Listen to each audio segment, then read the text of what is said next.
We are the Nerd Eternal Network.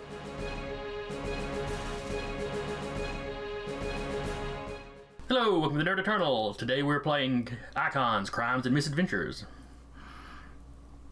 I'll be your GM for the day, Jason, and with me as usual will be Zach, aka the Fairy Prince. Thank you for joining us. Curtis, aka Black Dragon. Hola. Mike, aka Anyone. Here with adjusted sensitivity. And Taylor, aka Muscle, the Muscle. Howdy, howdy. Let's get back into the accent. Mike, you make it sound like we just had an HR meeting. Just microphone issues, that's all.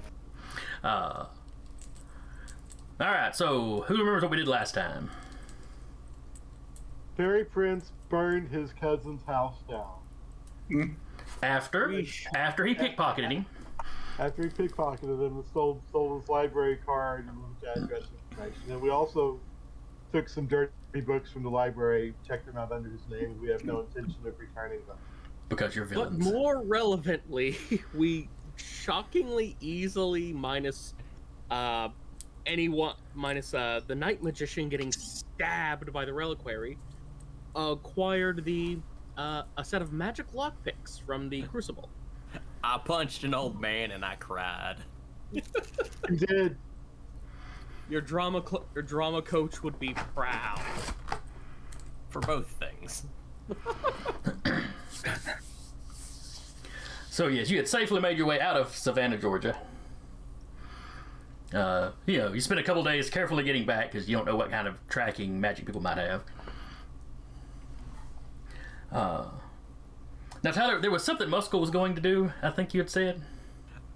Yes, Muscle's gonna look up Wolf Witch and find her shop and send a nice gift basket with some money and a note explaining the situation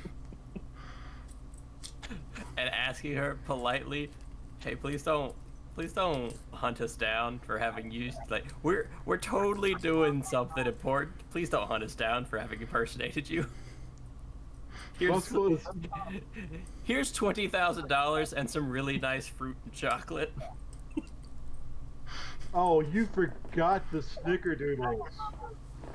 Oh.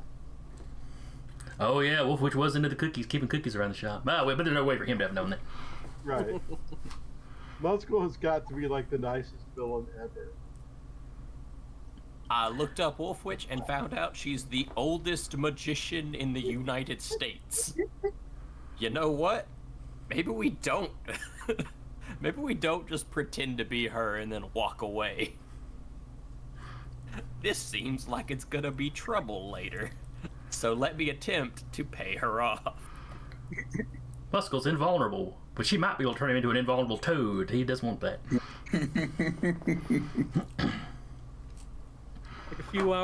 A few hours after she gets that, you're gonna see a little note card just sort of poof nearby you, Muscle, and it's gonna say in this beautiful little handwritten script, in the parlance of my students, lol, lamau. And nothing else. So maybe she's laughing it off, or maybe she's laughing at what she's going to do to you. But anyway, you get back to your little hideaway with the lockpicks.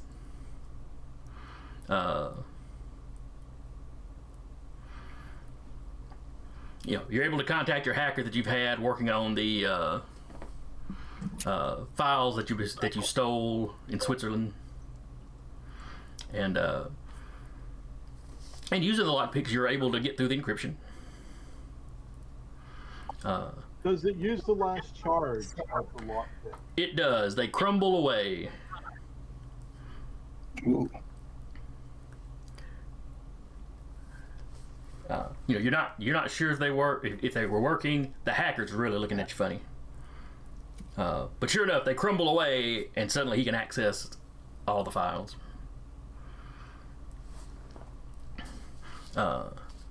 You spend a couple of days poking through it,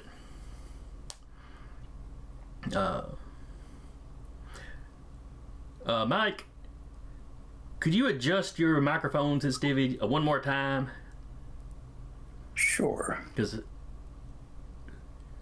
it's like I'm speaking, when I'm speaking just casually, it's okay. But every now and then, it's like I get just a little bit louder or something, and I start to hear it. Okay. we I've readjusted. Can you still hear me? Yeah, I can hear you just fine, and Cool. and I'm not hearing any echo now, even when I speak loudly. Okay. Help me remember. Y'all help me remember to edit this part out later. we want to make sure that we copy 6 minutes. the 2 files seconds. as well, Oh yeah, that's fine. just as a precaution. But poking around there though, there's lots of information. The two things that pop out at you as important the fastest though is there's references to how the Hellfires are influencing S.P.E.A.R. The Taylor, help me out here. What did S.P.E.A.R stand for again? Super People's Education, Arrest, and Regulation. Thank you. The big government organization. So apparently the Hellfires are manipulating them, and there's information in there on how they're doing that. That seems like something you might want to deal with. And the other is, while none of these secret files have like a list of the Hellfire membership with like their real names or anything, there's references to a location that does. They are apparently stored in some sort of biocomputer, which is a nice generic term that you're not entirely certain what it means. Other than apparently it'd be much harder for an analog, machine to access, or maybe analog's not the right word, but your regular sort of a computer to be able to access.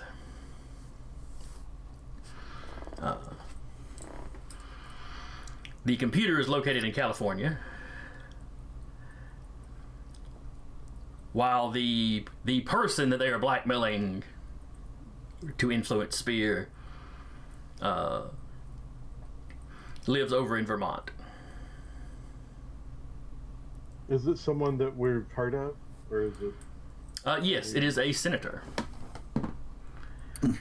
He is the head of the oversight committee or whatever that keeps tabs on S.P.E.A.R. What's the senator's name?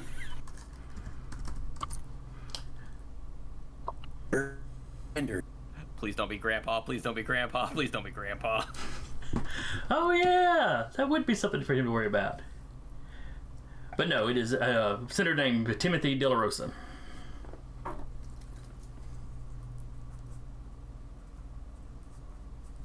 That tickles some part of my addled brain, but I can't. As far as I know, it's not the name of a real person or anybody y'all have met before. Okay.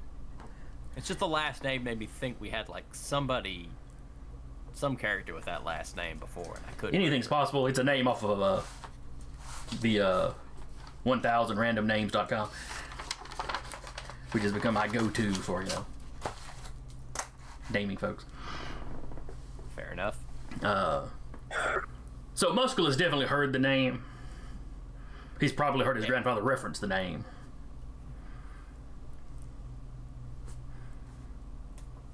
What state is Muskell's grandfather?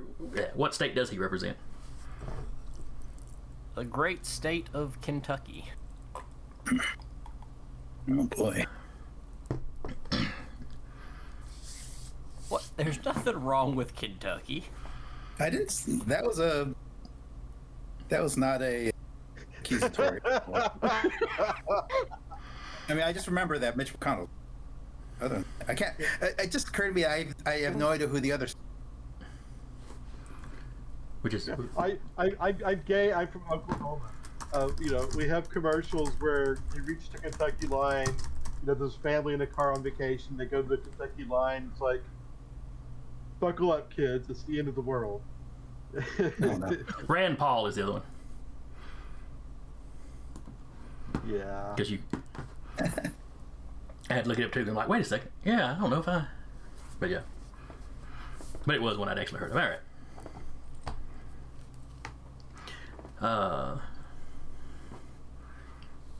So y'all have to have a little sit-down meeting. Clearly, one of these two things probably needs to be addressed first. Getting an actual list of who all the Hellfires are would be very useful. By the same token, if the Hellfires can sick S.P.E.A.R on you, that'd be very bad. Mm-hmm. Oh, the big guns may be off the planet, but that doesn't mean there aren't little guns. Lots and lots of little guns. And S.P.E.A.R could call in most of the ones in the U.S. Yeah, very low guns. Have the events from the Prime season happened? They are in the process of happening. You are aware that the Primes are a team running around. But the big thing hasn't happened yet. No, like the big fight at the end of the season, no. Okay. And Prime himself has not returned. No. Helios has not degloved a robot cow or any of that yet.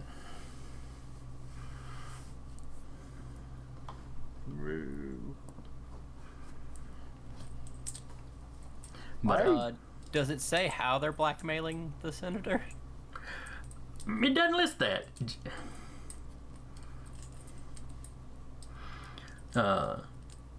Can't be There is a Hellfire 31 or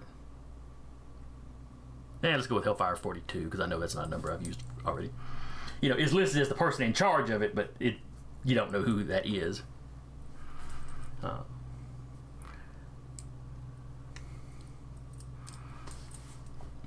But he's one of their like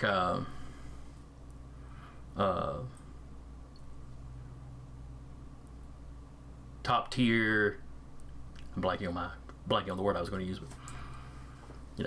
but keeping him under their thumb is one of their like primary concerns at the moment. It appears they're getting information out of him about S.P.E.A.R, about S.P.E.A.R's current activities, as well as he can kind of direct S.P.E.A.R the way they want it to go.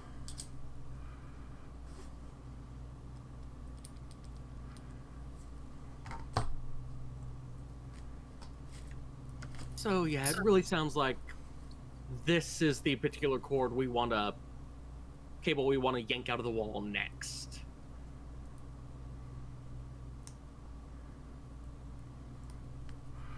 I mean, honestly, I'd kind of prefer this whole senator one.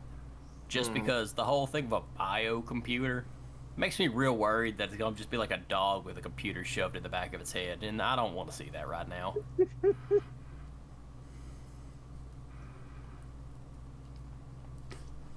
Well, how do y'all propose that we take this particular queen off the board?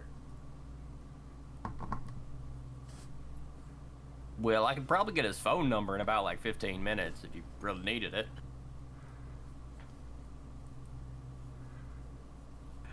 We could just call him and ask him how he's being blackmailed. I don't think that'll work, but it's a thing we can do. You can write a letter. A strongly worded letter. I could just Yeah. call my grandpa and get sure, his phone number. Be sure at the end of the letter put P.S. Do you like us? Yes or no? I propose to just taking the easy route and getting your grandpa to hand you us a phone number.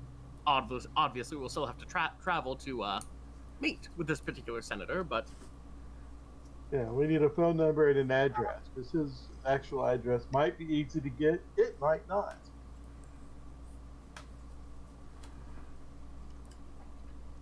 Maybe he's hiding out in the lake house or something.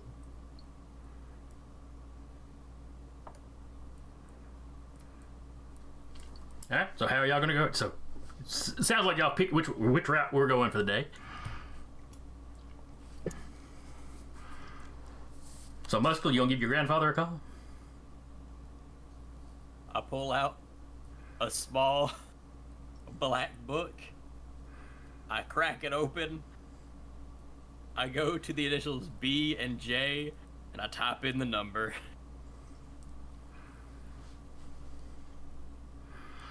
It rings for a little bit.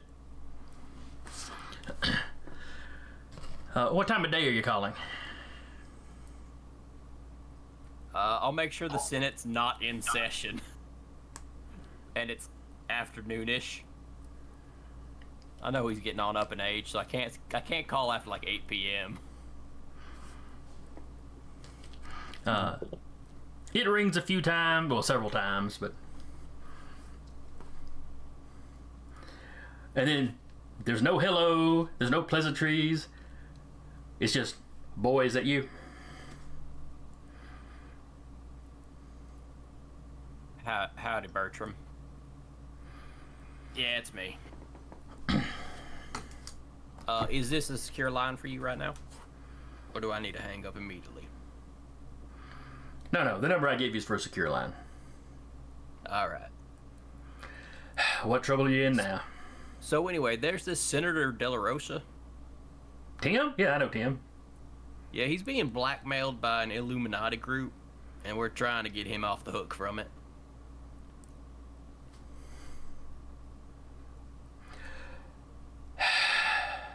Just, An Illuminati group. well, Illuminati-esque. They're a bunch of posers that found some information they weren't supposed to and are trying to start blackmailing government people. And why are you trying to get him off the hook? Because I'm getting paid to do it. My boss, for the jobs I'm working on right now, has it out for this group. I don't know why. They probably tried to blackmail him, and he decided it wasn't worth it. And what's this group called? The Hellfires. Oh, that's really original. They all just have like the name Hellfire and then a number after it.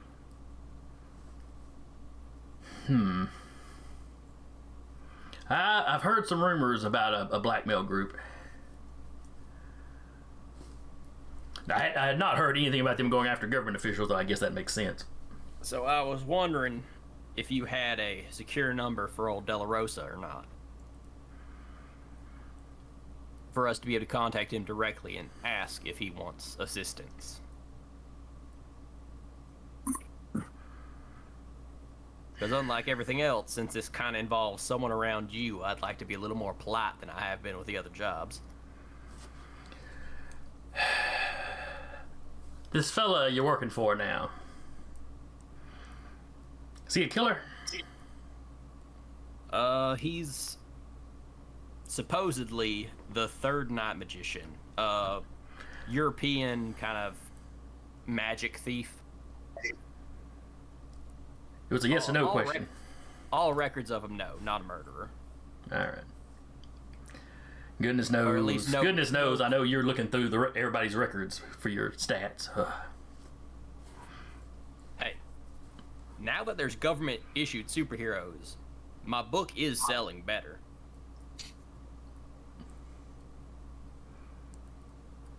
Now that suddenly people are willing to acknowledge we exist, suddenly record keeping's real important. Oh, the government was keeping records before. Yeah, but like now that it has to be public, it's easy to look at my stuff and then make it look better. Yeah. And just plop it down. Yeah, I know there's some offices around here that have your book in it.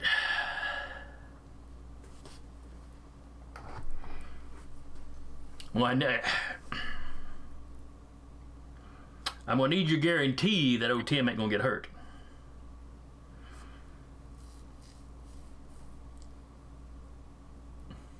Boy, you still there? Yeah, hold on a second. I will make sure to get everyone up. Hey guys, we're going to save De La Rosa, correct? Just to clarify. Yeah, what's your definition of safe? So I'm willing to take his place if he's at. The team is saying yes. Alright, if anything happens to him, I'm holding you personally responsible. There's one I'm going to keep on a short leash, but the team says yes. Alright. And also, you've seen my record. I can protect a scumbag. Yeah, I've seen your. Yes, I've seen your record. Your record is as long as my arm. Ah, I gotta do more stuff. It's a figure of speech, boy. I'm also joking. You know, you saw my letter. You know this is, Anyway. So, is there or is there not a number to contact De La Rosa to see if he even wants us to attempt to assist him? Hold on, I can get a secure number. Thank you, sir. He might not get back to you right away. Depends on if he keeps that phone close at hand, or if he's one of the ones that just checks it once a day. And a little bit later, he comes back and he goes, "All right, I got his number and his address. All right. I'll start writing it down. Yeah, he gives it to you. Yep. All right. Thanks, sir. Also, And, how's you and Grandma? Still doing all right? We're still doing fine.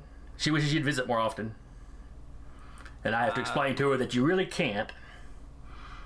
I'm thinking that in a little bit I might be able to pop a visit or two. Really? Also, just before I hang up abruptly on you, I really appreciate all the things you've done for me. I love you so much. Hang up. That's just a rush that you hope his 80-year-old ears can decipher. Just a little bit of sweat holding back tears. All right. There's the number and address. There's a secure number we already had the address, I'm sure. That's like a public record thing, but we got the number. Well, like a lot of them, he's probably got multiple homes. Your grandfather would give me the one that he knows he's staying at currently. To be a senator, you have to have at least 2 homes. You have to have your home address and then a DC address. Oh yeah. Although you could just live in. Technically, they could be. Done. Yeah, technically, you only have to have the DC address. But if you're the senator of a state that's not close enough to DC,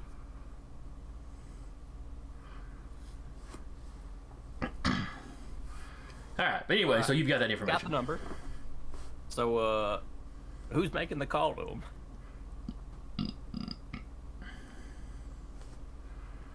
Yeah, I guess I should probably handle that. Yeah, you can always let Eddie handle it. I was about to say not. Tom is a very charming individual, but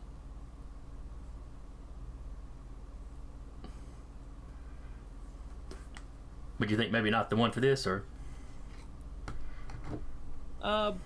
Mike, what's anyone's willpower ranking? It's not that great, honestly. I think it's 4. Let me confirm that. Yeah, it's 4. Not the strongest.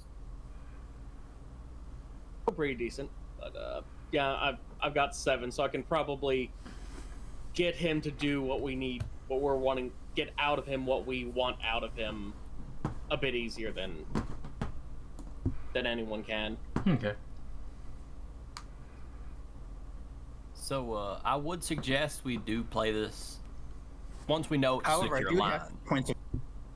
I should probably note that I do have 3 points of deception on top of that. Plus 2 points of insight if I have time to study the subject first in order to figure out the best way to influence him. And yeah, not a. Would still probably work out pretty well with you handling it. Yeah, that still gets him up to about a 7. So. Yeah. I don't know how much deception we'll be doing, though. I was just thinking if there maybe another specialty that would that could be usable. Yeah, I'm not used to the straight up persuasions, so that could be a problem. So that's yeah, I need Yeah, I'll need time to provide, basically come up with like some kind of like what we did with the Crucible. Just come up with a plausible sounding cover story. But if we don't have the for that, then Well, with this secure line, hopefully we can just call him and say, hey, we know you're being blackmailed by the Hellfires. We want to step in and intervene. How can we do that? in which the direct, kind of the direct approach might be, it could very well be more of a muscle thing.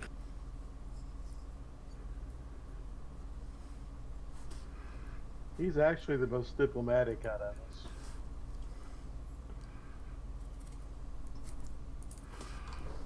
That's not inaccurate, honestly. I don't... Look, I understand I'm the best, but, like, I don't like where the direction this is going.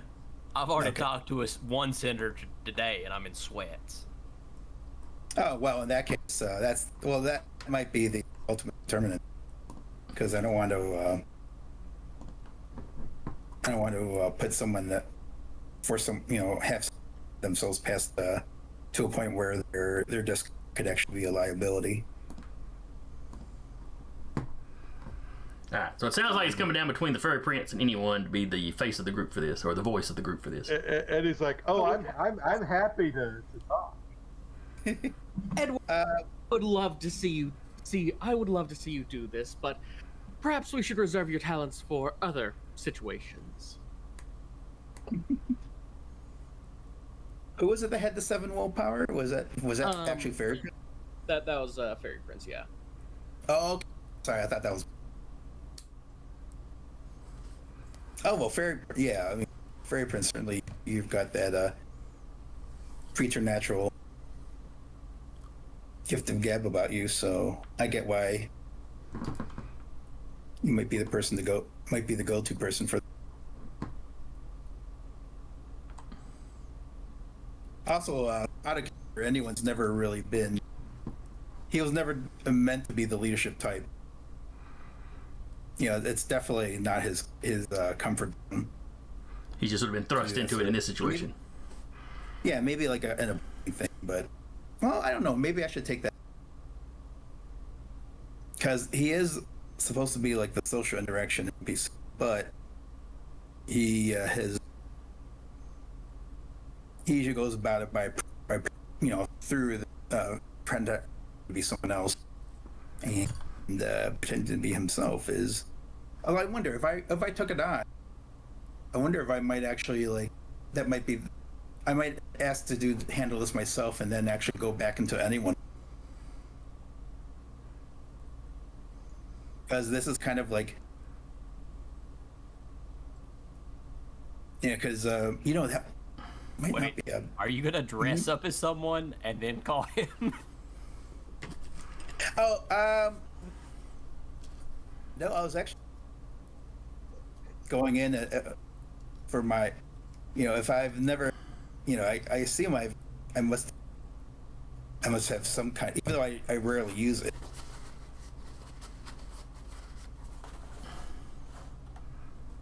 I must have some kind of presence that I do. As that, even if it's only like a rumor that there's this person who be anyone. Yeah. So, I think we may have made Mike turn his output reader or output sensitivity a little too high. Yeah, because it's cutting out like tail end of words sometimes with the first word. Oh no. So just okay, I guess nudge it back down just a little bit. We'll find that spot. Or we'll go push to talk. Whatever's easier for you. Oh, yeah. I know. Yeah, we did talk about that. Okay. Am I going in? Am I breaking up now? All right, that's sounding better good. so far. All right now. Okay. Thank you for pointing that out. So.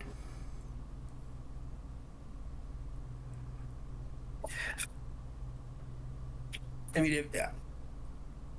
What I'm planning on doing is, if he feels like he would be in too much danger, I would propose taking his place, so that if you break rank and the Hellfires go after him, I'd be the one taking the shot.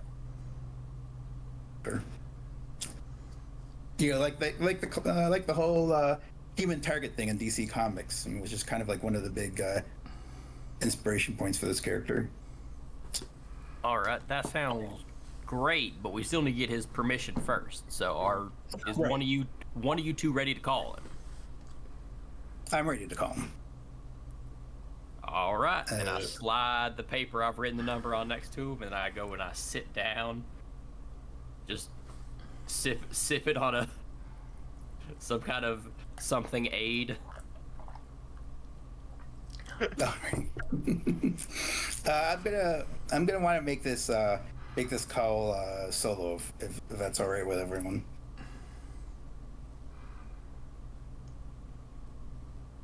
If you insist, I'm happy to help. I By all appreciate means, that. I'll be you go step to a private room, sure. all right. Let me I'll be right back. I need to get it. I need another drink. I'm really like parched. I'll be right back. Oh yeah, in yeah, go just a ahead, go second. ahead. Not even a minute. I want it to be known.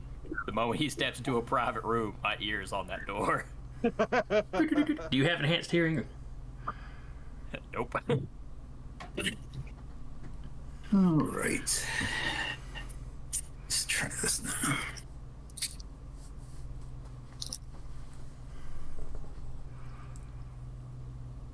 Hey, Mike, I've got a question. Yes. Was anyone part of S.P.E.A.R? No, he wouldn't have been officially part of S.P.E.A.R because his the secrets for which he is damned, aka his third quality, would have kept him from ever passing a spear muster. Yeah, background check or whatever. Yeah. So yeah, I'll go ahead and call them. Okay, so you get back to that private, whatever you're using as a bedroom or an office or whatever, some other room. You shut the door, you dial the number. Yeah.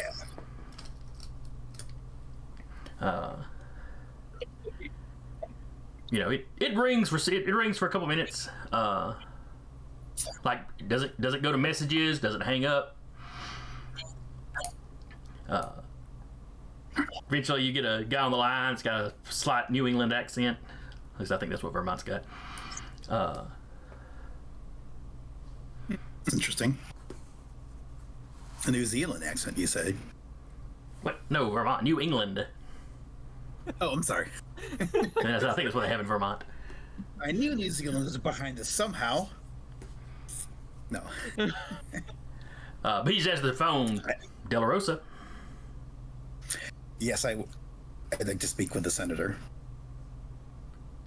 This is De La Rosa. That's why I said De La Rosa when I answered the phone. Who is Oh, I'm this? sorry. Oh God, I think I just fell prey to some. I just fell prey to some gender profiling there, didn't I? Out of character. I mean, okay. He's like, what? No, wait. Oh, I'm sorry. Okay. Let's start with you.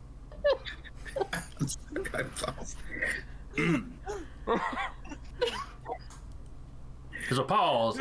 This is Senator De La Rosa. Who are you and how did you get this number? From one of your compatriots in the Senate, we know that you're under the influence of the Hellfires, and we want to help you with that. Who is this? You may have heard rumor of a masked adventurer who's known for having preternatural abilities of disguise and impersonation. The man of many faces? I thought he'd retired.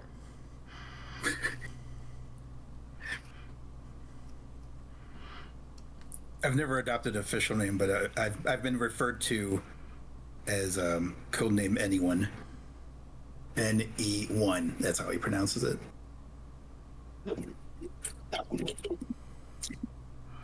No, that's a. I have read some reports from heroes talking about interacting with you. There were a couple of teams that you helped out down in Brazil. That's right. Or Argentina, I forget where it was. That was me. I'm still on the planet. And I understand that Hellfire 42 has been leveraging something on you in order to shape your directives as head of the oversight committee on S.P.E.A.R. And I'd like to remove that influence from you. If you'll have us do it.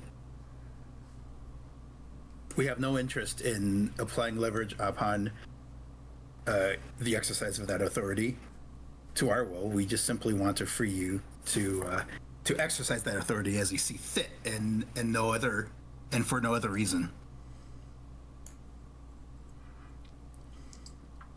You say we. What group are you working with?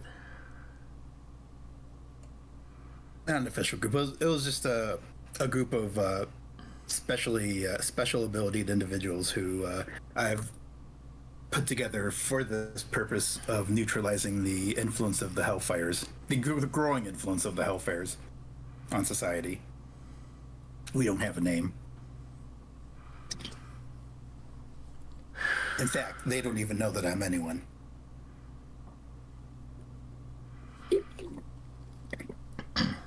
If you have heard activity of a new costume villain known as the Night Magician, a third person to take on that name, that would be me.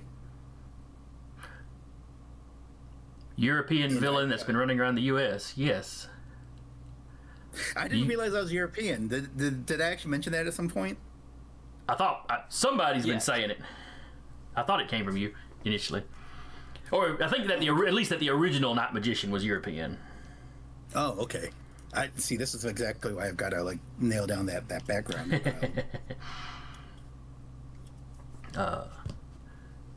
But I'm gonna go. Oh, okay. Yeah, I can still make that fit in my the background I haven't locked up in my head. Yeah.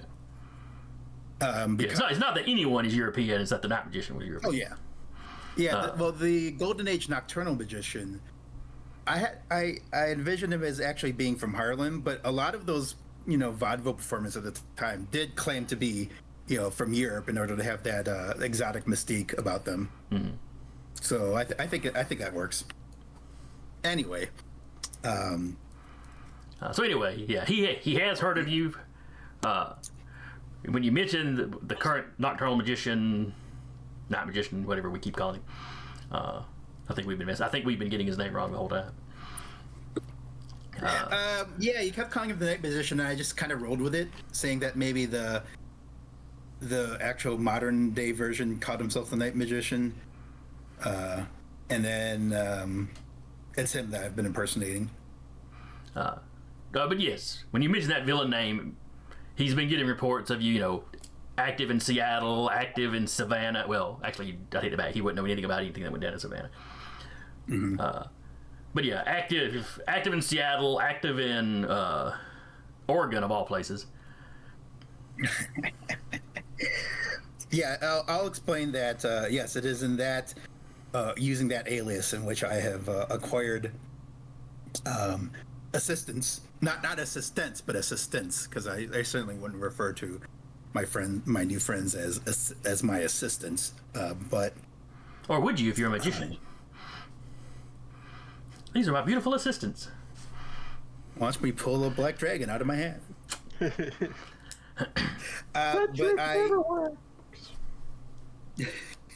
I knew that I had limited my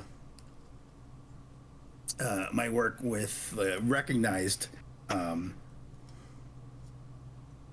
superheroes because I wasn't certain if the Hellfire had some ability to had any of them under their influence, and now that I having discovered that they can influence S.P.E.A.R through your not through your own consent, of course, but that's why I adopted a villainous identity in order to find help that would be less likely to be under that kind of influence. And if you're worried about your own safety or the safety of your loved ones, you know, I am willing to use my own abilities to kind of take over, present a false target for Hellfire 42, shall we say, in order to keep you and your loved ones safe. I'm not concerned about them killing me. They have information of a delicate nature that they could reveal to the public. Well, we could certainly try to locate the evidence they have to that effect and get rid of it for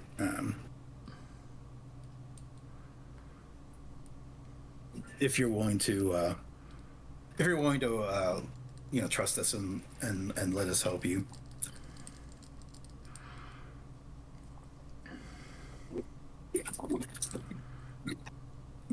I mean, this planet needs all the superheroic defenders they can muster at this point, and the idea that they could unwittingly be either directed or even hunted out of operation by the U.S. government is a bleak prospect indeed, and we don't want to see. I don't want to see that happen, and I don't think you do either. No, that wouldn't do us any good.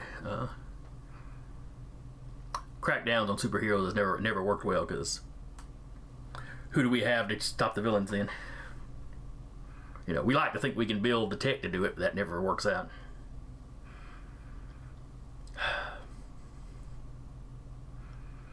Now, traditionally, the government's tried to keep a hands-off approach until recent years.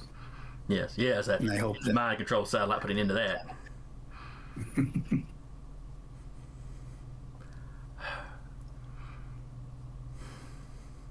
So will you accept our help, Senator? Yes, I think I will. I need to get these people off my back. We can do that. Hellfire 42, he shows up in person when he has instructions for me. So your ability, you're imitating me might actually still come in to some use. Thankfully, my family is mostly still back in Vermont. The Senate's not going to be in session much longer, so they've gone ahead or my wife has already gone home. Children are grown, yada yada. So I am up here in my home outside of DC alone. Well, Is that alone other than AIDS and whatnot? AIDS and whatnot. I have some S.P.E.A.R security on the premises. The a perk of being in charge of S.P.E.A.R's oversight committee.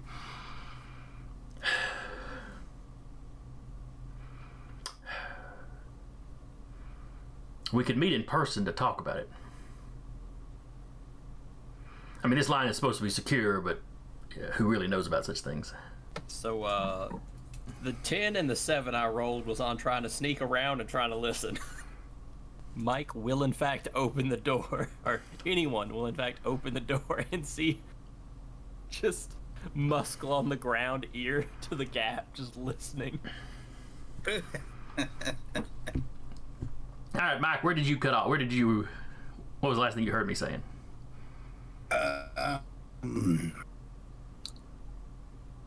Oh, he was talking about how he had a few S.P.E.A.R guards at his Right. home.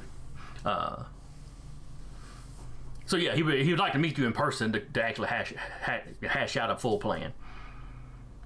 Would you like to meet with my my allies as well? Oh yeah, but how many of you are there? The reports he's seen from you, in other places, there's only ever been 3 or 4 of you. So That's about right. That's pretty much all of us. Certainly we can meet you at your home. I will give you a heads up that when you see me next, you'll see me as the Night Magician. And as far as any of my allies need to know, that's exactly who I am. If you understand what I'm getting at here. absolutely.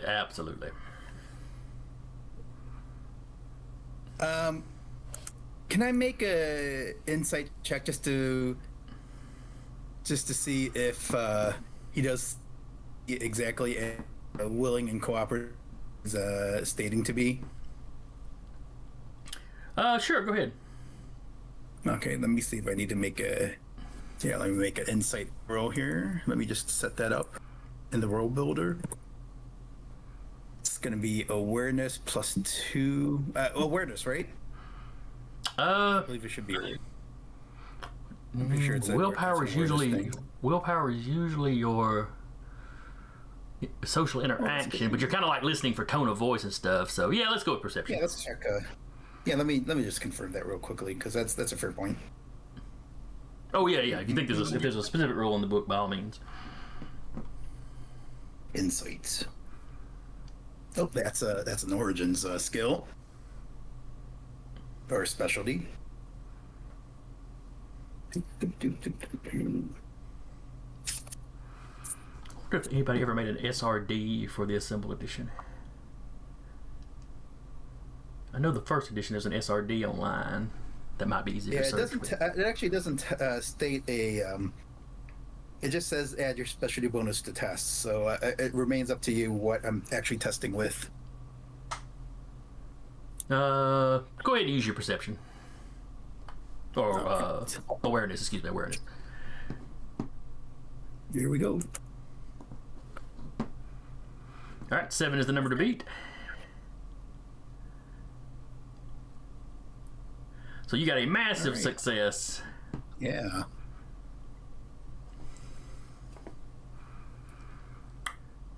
He is not altogether on the up and up.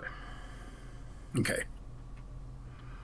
There's a few little pauses here. Like, when you mentioned the Hellfires, he was legitimately surprised that you mentioned that name.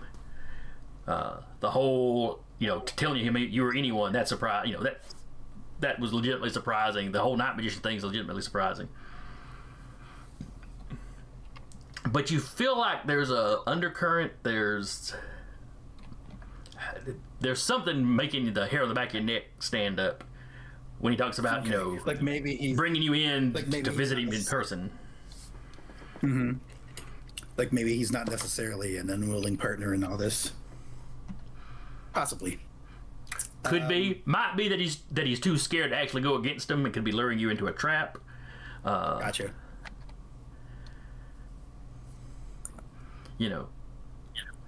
Could be that could just be that he's planning some kind of way to hedge his bets.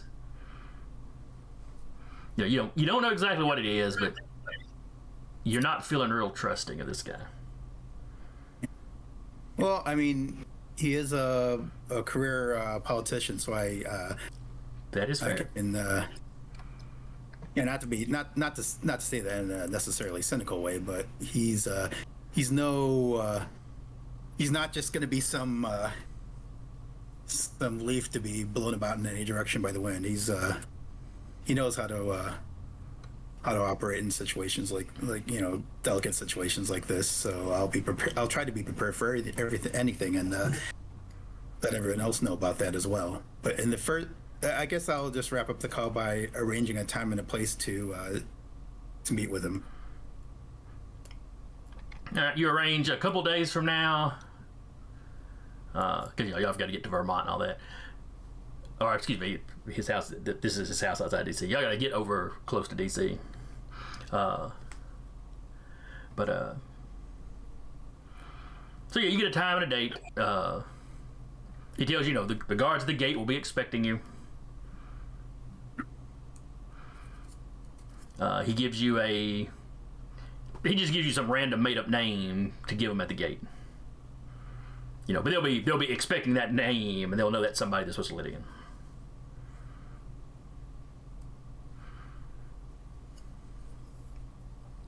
All right.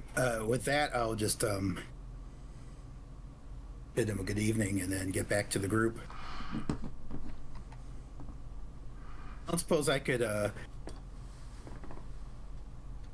Would I be able to parlay that that insight result into? Can that count as a maneuver for a quality with 3 tags?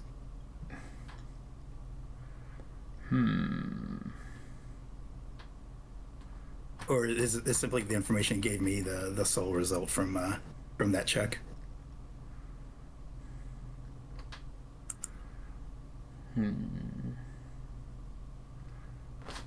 I'll give you. We'll give you a tag of suspicious. Mm-hmm. Suspicious senator. Suspicious. And basically, I'll give you 2 taps of it. Kind of saying that the information you got would be, the equivalent of like the 1 tapping. Sure. Awesome. Now give me a perception check to see if you notice, see if you whip the door open quick enough to find Muscle sitting there trying to listen in. So is that just straight up awareness? I don't think I have got a specialty for that. Unless espionage counts. Espionage might make you suspicious enough that you very quietly say goodbye and then sneak over and whip the door open. So go ahead and throw your espionage in there.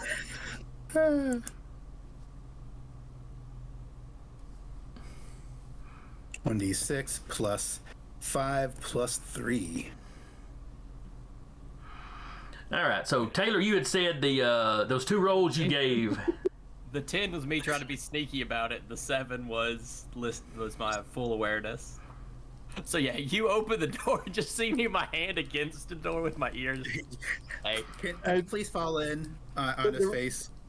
The rest of us served like right behind Muscle, but we didn't actually have our ears. I apologize. I'm big enough that I don't fall through a doorway. Okay. I'm laying on the floor with my ear just up against the crack, trying to listen as good as possible. So I picture him with his ear to the ground, just kind of looking up at you. Should I bother briefing you on the phone call? Well, I mean, you'll need to tell those 2. And I'm just getting my eyes are dead on with night magician or nocturnal magicians. I'm looking at him with eyes of I'm not gonna tell him if you don't. It was just interesting because he asked me if I was a CIA agent before, and now I'm kind of curious about what you think about me now. But we can worry about that later. All right. So what do you tell the other 2? You fill them on everything except the anyone stuff, or? Yeah, basically, I'll tell. Come on. What? Do you want in on the big secret too? I have no idea what I'm That's actually. okay. When it comes open, there'll be hell to pay. That's the fun of it. So I'll say that the sender's he said that he's willing to work with us, and that he does long to be free of the Hellfire's influence, but he's definitely hiding something. I'm not entirely sure if he's being fully honest with that. And I don't know why. I don't know if he's just too afraid. Maybe he's more afraid of the Hellfires than he is of us.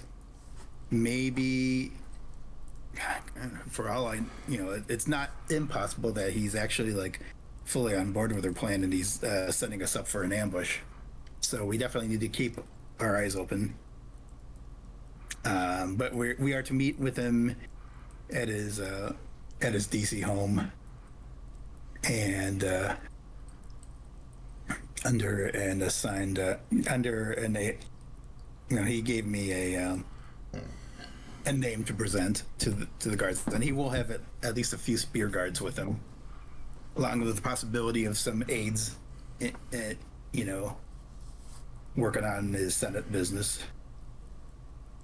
But that's the status of things. The meeting will be in a few days, and then in the meantime, we should probably prepare for all the possible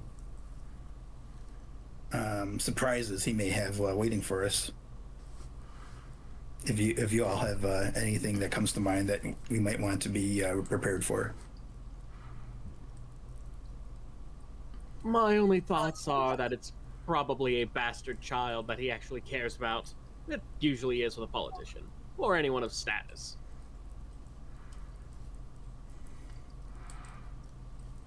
Is that still is that still something that in this day of age that could ruin a senator's career? It seems that maybe I'm being cynical, but that seems almost quaint. Still on the floor. I'm not even a bastard child, and I almost ruined a senator's job. Okay, well that's right. I guess okay. I guess it depends on who the child is or grew up to be. Well, I mean, it was also my dad's fault too. But like, so technically, non-bastard child and grandchild almost ruined a senator's career. He had to disown one and not help me out of jail.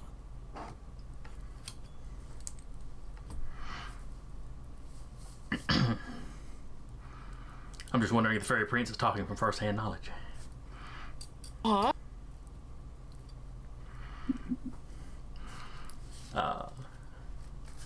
All right, so how are y'all prepping for y'all's trip out to DC?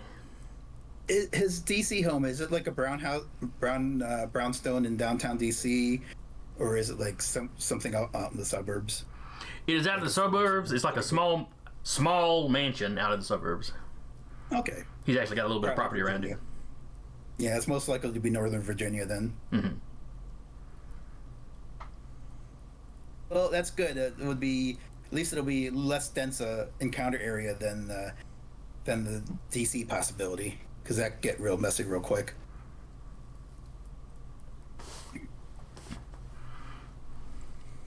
Yeah, S.P.E.A.R has a lot of operatives in DC proper. Right. Yeah. Right.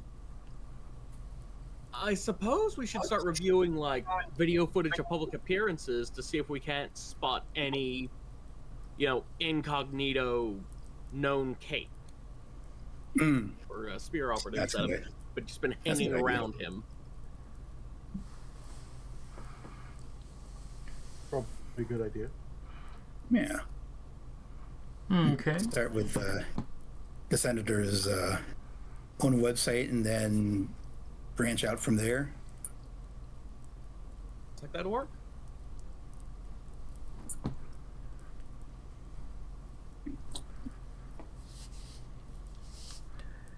All right, give I me I'd also be a. paying attention to the actual delivery of the speech in case I do find myself in a situation where I have to take over his place.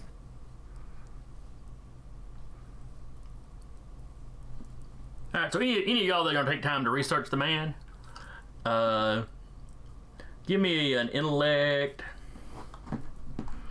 Not sure there's really a specialty that would factor into this. Investigation. Law. I would let investigation or even espionage. Really, I could kind of see it falling under this sort of thing, falling under either one of them. A flat check for me it is. Never mind, there's a 13. Someone's already gotten higher than I could possibly get. That 13 was from the. I think that was from me trying to detect Muscle. Oh right. I haven't Sorry, entered in. yeah. That's not. I haven't entered in a role for this yet. Although I'm doing that now. Plus intellect, plus espionage. Yeah. Oh, but y'all all lucked out because the number to beat is only a 4. Oh wow. I don't even know if my roll went through. Uh, Unrecognized. Not yet. Oh, I see what I did. I forgot to type in the roll, the actual word roll. Oh boy. Let's try this one more time. There it is. all right, so We know more about this man than we probably should. So yeah, y'all spend the next day researching thoroughly. Y'all keep researching him on the drive or flight or however y'all do it there. So like 2 of you get majors and 2 of you get massives. So yeah, y'all have listened to every speech this man has publicly given.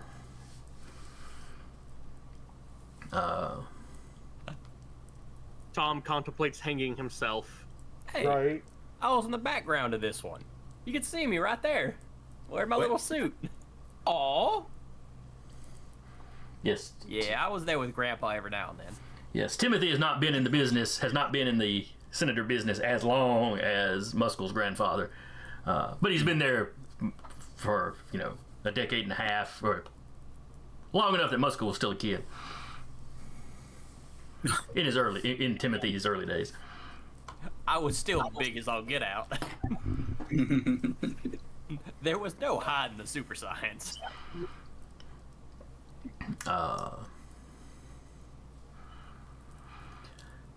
And yes, a lot of it is very boring.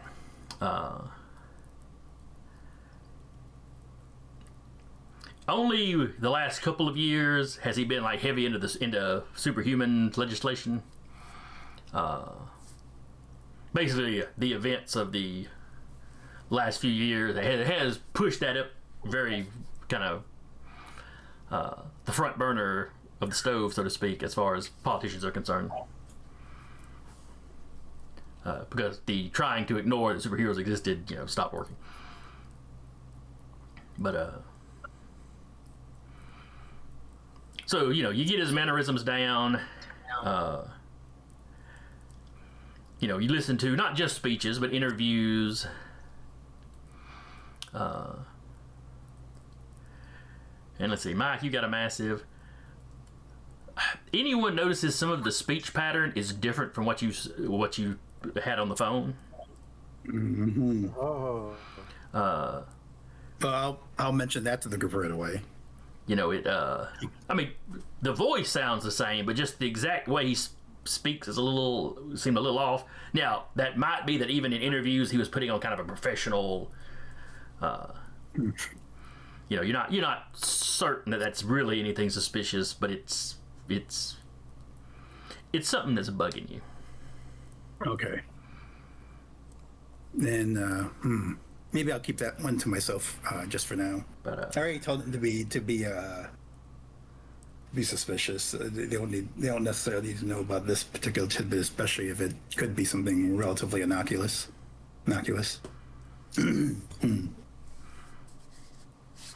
So the speech patterns are different. Okay. Yeah, just the mannerisms, I should say, kind of the manner. Yeah, his mannerisms. Mannerisms. Okay. I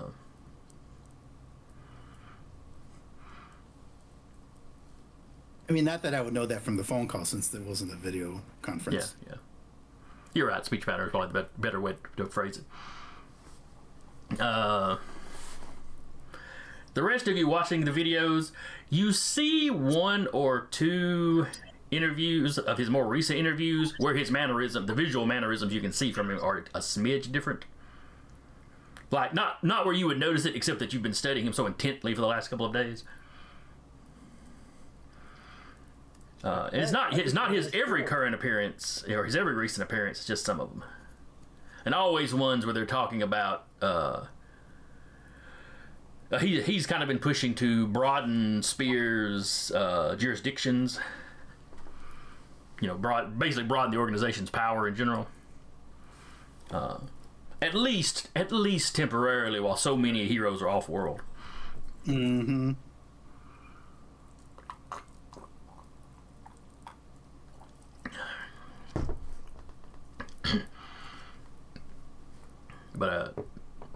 But you make the trip to D.C. without any trouble, or technically to Northern Virginia. Actually after crossing to D.C. to get where he's living. You wind up driving through Knoxville, so you basically cut diagonally through Virginia. And I can tell you from personal experience, that's a very long drive. Yeah, we're stuck in like an hour of unnecessary traffic. Oh, it ain't got to be unnecessary. Virginia's a very long state when you cut across it diagonally. Me and some buddies went to D.C. for one of the inaugurations several years back. Obama's second inauguration. That's a long drive. Coming from Alabama, especially. That'll be one of my lifelong regrets, like living in the area and never going to an Obama inauguration. It was kind of neat. It's the only time I've ever been in D.C. It was kind of neat. I wouldn't mind going to some time when there wasn't a big event to do all the walking around and looking at the museums and stuff. Oh yeah, it's wonderful. It was also neat because you're standing there in the mall area. You look around, you're talking, and you start counting the snipers that were up on the rooftops. Wow, that's a lot of snipers. And one of my buddies like, yeah, that's just the ones we can see too. Yeah. The ones they want you to see to remind you. Yeah, that's probably the ones we were probably supposed to see those. Mm.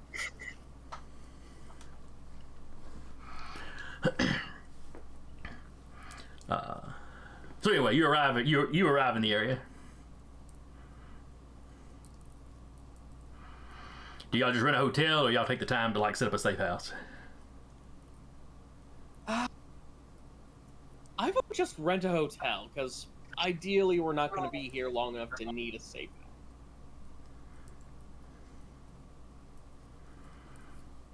house. I like that word. Ideally.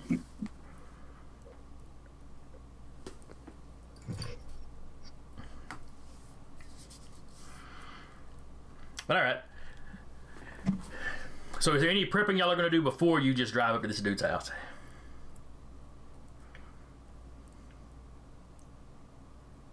I will procure us some fashionable yet understated and business appropriate attire. Okay. So y'all are going in suits.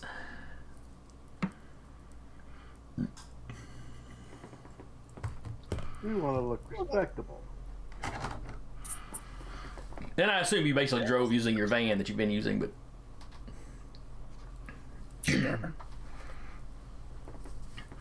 Well, you know, there's 4 of you and Muscle's as big as 2 guys, so you need a roomy vehicle.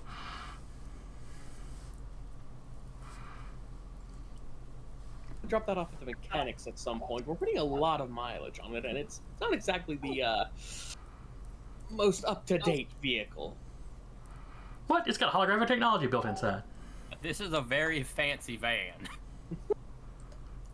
This is better than most getaway vehicles, period. You know what? True, just whenever I think of the van, I think of a beat-up VW bus, basically. It just looks beat up on the outside.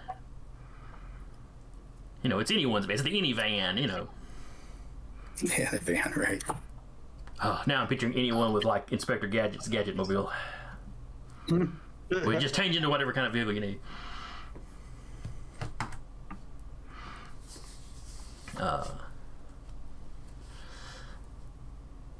So, alright, so you stop and you get some apparel. I mean, Eddie the Lizard still looks like a lizard in a suit, but he's at least in a nice suit now. You gotta hit the big and tall shot for Muscle. Not the wrong thing of well-dressed lizard. Don't worry. I'll go to my usual DC place. So Muscle does go into DC briefly and comes back with a very nice suit. I love that they just have 3 of them in there that says in case. Love those guys. They're just so good at their jobs. I'm glad they unionized back in the day. Oh shoot. You okay? Oh yeah, I was just looking up the achievement changes, and something I thought was a major change is actually a moderate change, gaining a new permanent quality. Because I've been thinking about adding a quality for the night magician stuff. I figure I've been inhabiting that ID long enough that it really should have its own quality, like for when I spoof the magician powers and stuff. Yeah, that's fair. Because you've been using it for a while. Really? You've been building a reputation with it, you know, to some effect. Because you've clashed with other heroes and other villains. But now I know I would still have 4 achievement points left over. No, oh, that's true. Yeah, because it's a mid-level You're not advancement. Sounds like you got some bookkeeping to do after session. Yeah. Sorry. So anyway, Fairy Prince gets all of y'all in suits while Muscle runs off and gets his own. The time rolls around for y'all to be there. Do y'all go up in the van, or do y'all rent something nicer? I mean, the guards at the gate know it's somebody of some importance, you know. The name you're given is it's less that you're actually showing up as that person, more that that person's name is like the password kind of thing, let them know who you are. Mm-hmm. I guess not showing up in the van would help decrease the,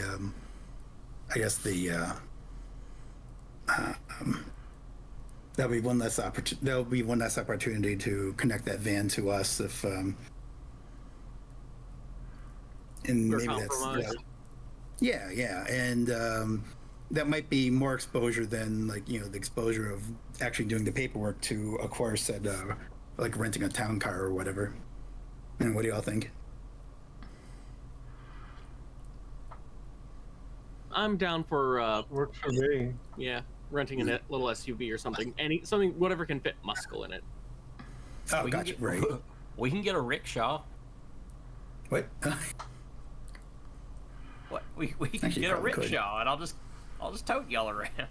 Do they rent rickshaws in Washington D.C.? That's not really a thing. But I don't know. This is a superhero Washington D.C. Who knows what's I was what's making available. jokes. We're getting a car. Calm down. All right, so y'all rent an unmarked sedan or whatever.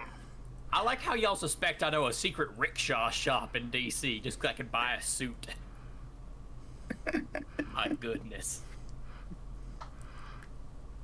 They don't rent rickshaws, So, but you yeah, can find there's this used car place with a tuk-tuk, which is kind of a motorized rickshaw. That's right.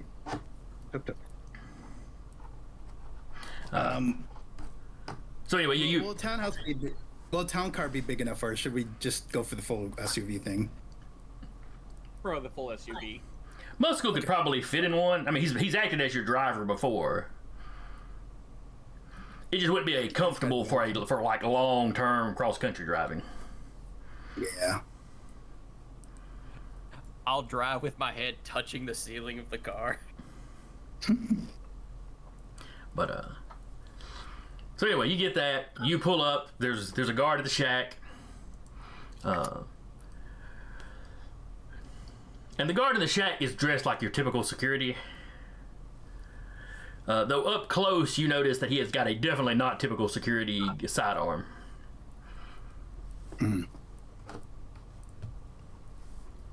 It's probably a super taser. But you give the name. He goes, the senator's expecting you. And, please pull up to the house, go to the front door, yada yada. And you see a few other security guys moving around the lawn or the grounds as you pull up.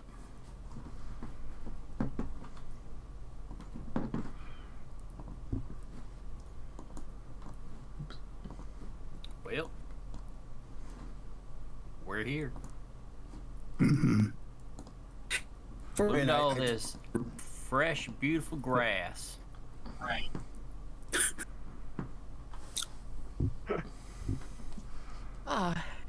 It's a very lovely place, and I'm sure everything's going to be intact by the time we leave. Don't count Of on it. course. Why wouldn't it be? I should bring up that I do have a hard stop time at 5 p.m. because I'm adding a new game to my Sunday schedule. So Oh. that starts at 6. So Wait, is Just for the record. 5 p.m. for you our normal end time? yes. Okay. So I guess my game starts at 5. Some of your times. Yeah, I'm in Those of you in Central. the Central time zone. So okay, so we usually wrap up at 4. So we just can't go long. Gotcha. Yeah. Not a problem. Did I have? No, I did not get everybody out on the screen yet. I'm not saying I'm going to need y'all to be on this map, but just in case. Just in case. Oh, I probably need somebody for the senator.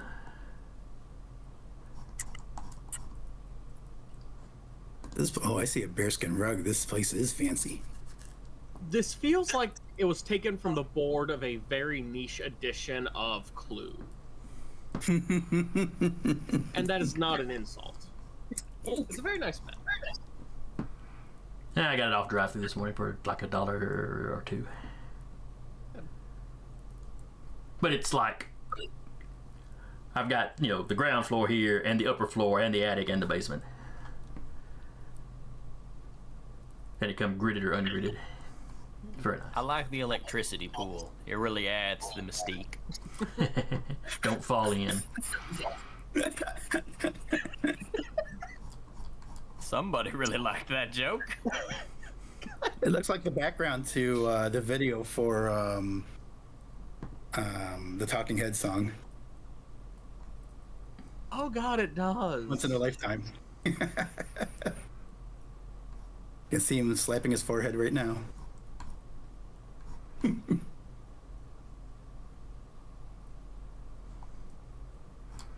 know I've got a token for somebody in a suit. Why am I not seeing it? Is it on the right layer? No, I'm looking through my list of tokens. Ah. I've accidentally buried tokens before, so. Oh yeah, I think we've all done that at some point.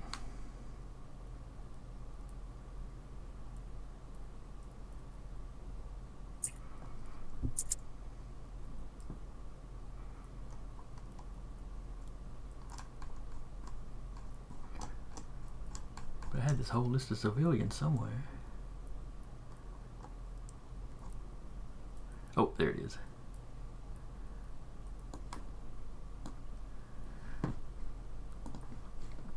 Alright, let's zoom in a little bit. Alright.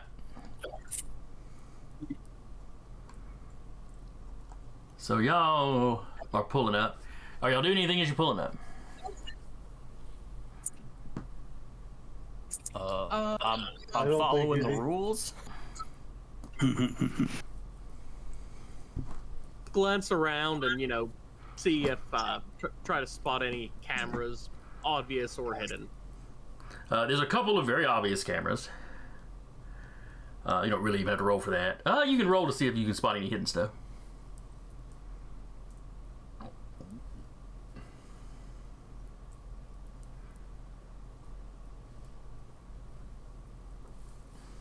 Oh, I should probably give you a difficulty to be rolling against. Oh, that's an 11. Number to beat was an 8. You notice several hidden cameras. There's one built into the front door frame at just the right level to get most people's face as they walk up. I give it a little. I give it a little wink.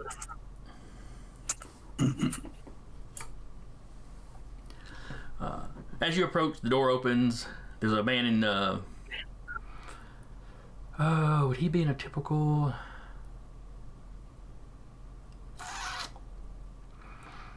He's in a S.P.E.A.R uniform, a S.P.E.A.R agent uniform.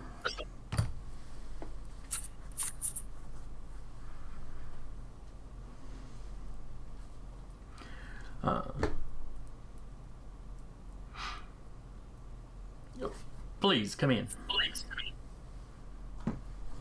Okay, I heard an echo there. Who was that from? Who knows?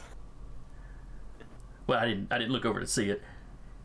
Well, nothing here, nothing now. Carry on then. All right, so y'all get invited in.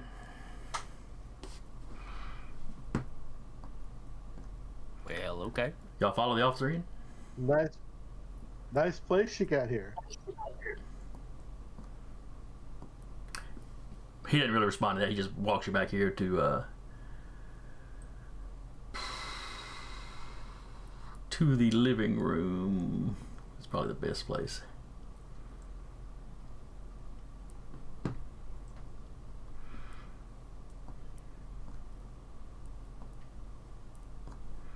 All right. So y'all come in, you see the senators there. After 2 days of researching this guy, you're very familiar with his face.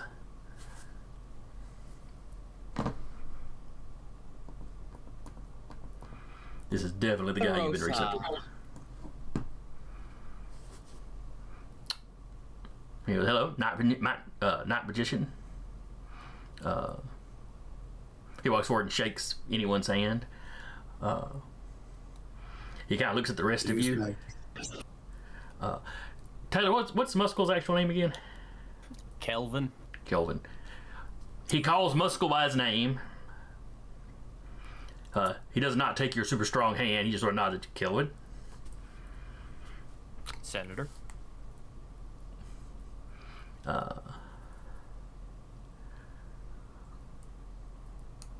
He looks over. Nice to see you in good health. Nice to see your. He kind of looks at you. Clearly strong as an ox, as always.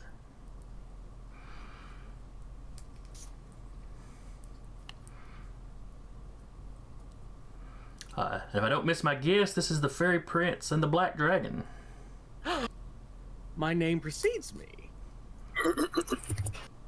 I'm in charge of an organization that hunts down supervillains. I'm familiar with a lot of supervillains. Oh. It's like, I quickly look to see if he has. Can you tell which is which?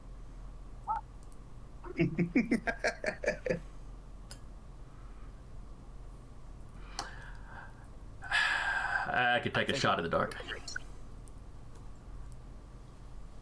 I'll take a quick glance to see if he has my book on his bookshelf. It's over the mantelpiece. It's got a place of honor over the fireplace. You glance over the mantle, and there's a whole lot of books on the subject of superpowered history, or superheroes of World War II.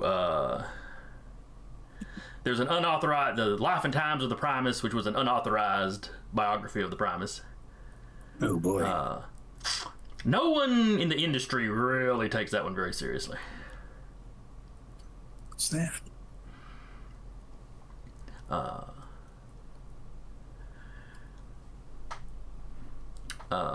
And there's scientific books on scientific research into supers, this and that, the other. And yes, nestled amongst the more pop culture-y ones is Muscle's book.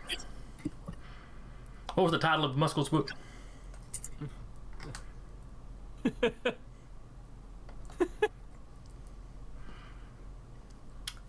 The Muscle Manual for Manhandling Supers. Stats and Statistics.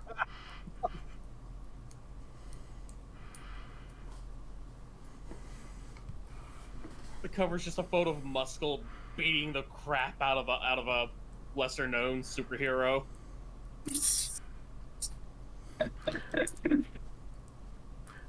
Nah, it's a fairly bland cover.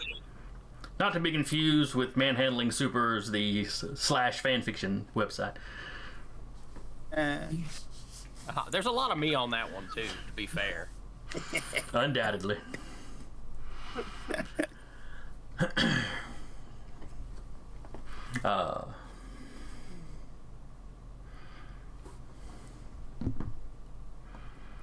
So he's standing up. He invites y'all to take a seat.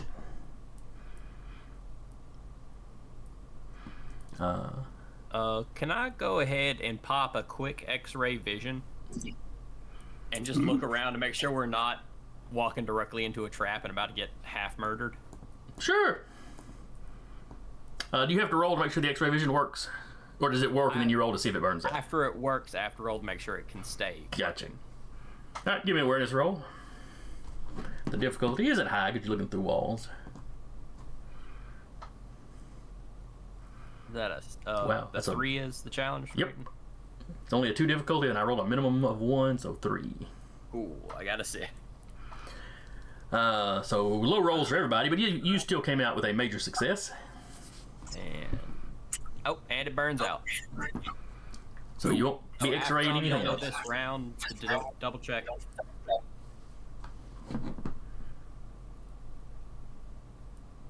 It's Okay. gonna be useless. Okay, so you start looking around. Just kind of double check. In the upper floor and in the basement, there's a lot of heavily armed S.P.E.A.R agents.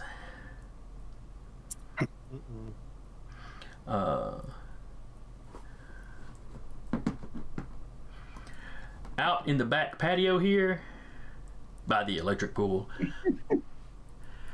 you see several people in powered armor. Oh, Jesus. It is not the Majestics. Oh, Aw. This is bulkier, less sophisticated looking armor, and looking through the armor, you see people in S.P.E.A.R uniforms inside it. the Speardo. The perfect outfit for mech wear. Speardo. Well, you have to ID yourself somehow, and those things get really hot. Ah. Does it have the logo like strategically placed on the Speedo? It's kind of like upper left hip. That way Okay. it's non-suggestive. Gotcha. There's also the spear, the S.P.E.A.R logo on the shoulder of the mech, or the armor. With it like fully spelled out what S.P.E.A.R stands for up underneath it in smaller letters. And of course the little S.P.E.A.R logo, separating. So yeah, Muscle's just doing like a little figure count, like 47, 48, 49, 51, 52. Yeah, all right. Yeah, you're pretty prepped for us. And the armor suited guys are like they're not just standing around, they're kind of creeping up on the house. Just for the record, all the guys downstairs, the robot suit guys, are like already prepped from you, correct? They're not like sneaking up on you. He looks surprised when you mention that. Yes, they're just my security. All right. They're a little suspicious with you all. They're so suspicious with most of you, all of you being villains. Oh no, like this was completely fair. It's just with you being in the situation you're in, we wanted to make sure that you're not going to get slapped from the back while you're paying attention to us. We ain't villains. We're the super friends. We have done an excellent job of being heroes, honestly. We don't even mean to be heroes right now. We just are. Anyway, to business. Maybe you're magician. He's just like, maybe you're the lesser of evils at the moment. Come here. Right. So,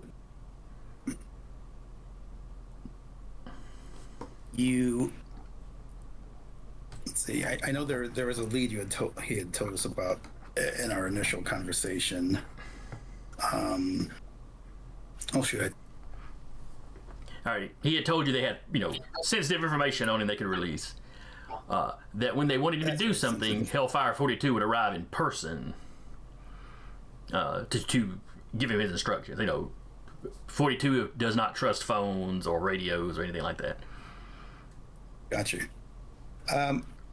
Do you currently have a schedule a meeting in the books? Yes, he's supposed to be meeting with me in a few days. He'll be meeting you here? Yes, he always just shows up at the house. My security never sees him coming. The security guy in the room kind of hangs his head a little bit at that.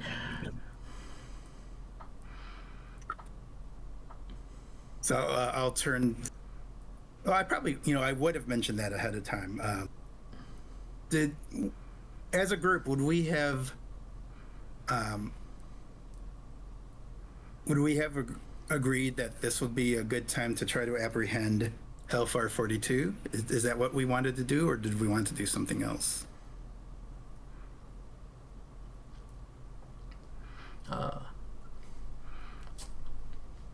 Well, the senator kind of, if you think capturing him and questioning would help, you could, as you had told me, Night Magician, you can, and the Fairy Prince has abilities that would lend themselves towards this. One of you could always pose as me and then spring a trap on him when he got here. I'm afraid considers himself, he considers me to be fairly cowed. He probably won't be expecting anything. It is basically along the lines of what I was thinking. I would ask my friends if how that sounds as a potential plan to start elaborating on.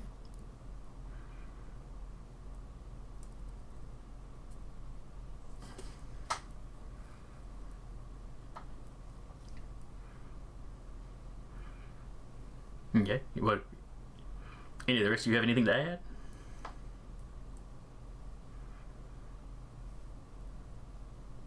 So, our information never told us exactly what the blackmail was, correct? And he has not That's mentioned right. exactly what it is yet. But perhaps if we want to try to neutralize that, that as leverage, you certainly everything you could tell us. The more you can tell us about that, the easier it will be for us to remove that from dangling over your head.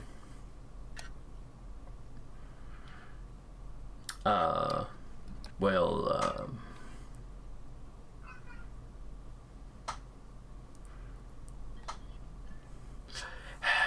And if you're worrying about trusting us, it is currently us who have our heads in the lion's mouth.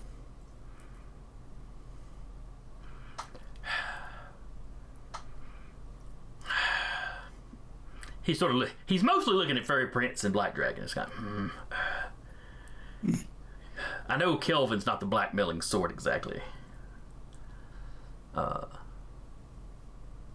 There's not much in the statistics for the people who do blackmail stuff. Yeah, and You know I'm in this for the sport of it. I see the book on the shelf. he's like, yeah. When you say that, give me a perception check, Muscle. Actually, anybody watching him can if they want to.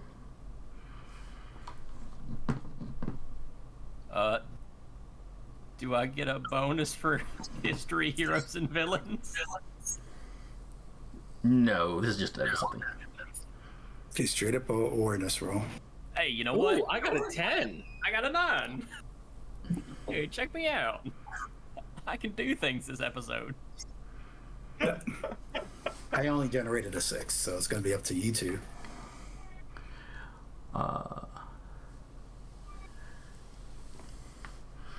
Alright, so Fairy Prince. Alright, so the number to beat was 7. Fairy Prince beat it by 3. Muscle beat it by 2. Anyone failed by 1, and Eddie beat it by 1.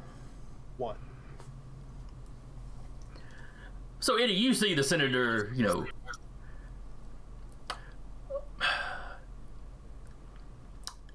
there's almost a slight, maybe just a very slight look of surprise on his face.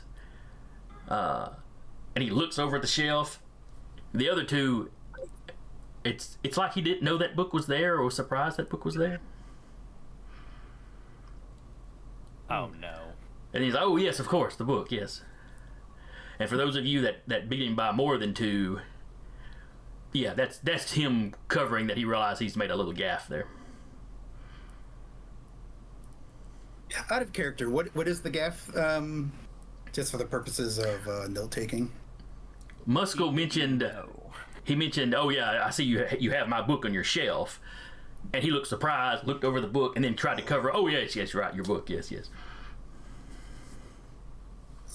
Gotcha.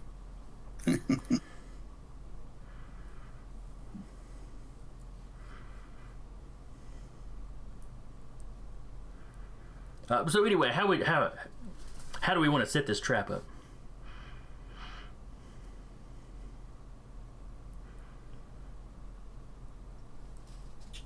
All right, do I handle this, or does someone else handle saying this to him? Is Muskell asking that in character? Yeah, I'm saying that out loud. It's like, how do we tell him? Senator, we know you're not actually Mr. De La Rosa. You kind of dropped the ball just now. And we've been... What, over the book? I simply forgot. The book was given to me as a gift. No offense to Kelvin, but I certainly did not buy. We've also been watching all of your media appearances for the last several years on the way here. And we've noticed, minor changes, but still very noticeable changes in your mannerisms in the last good little while. Now he just looks mildly offended.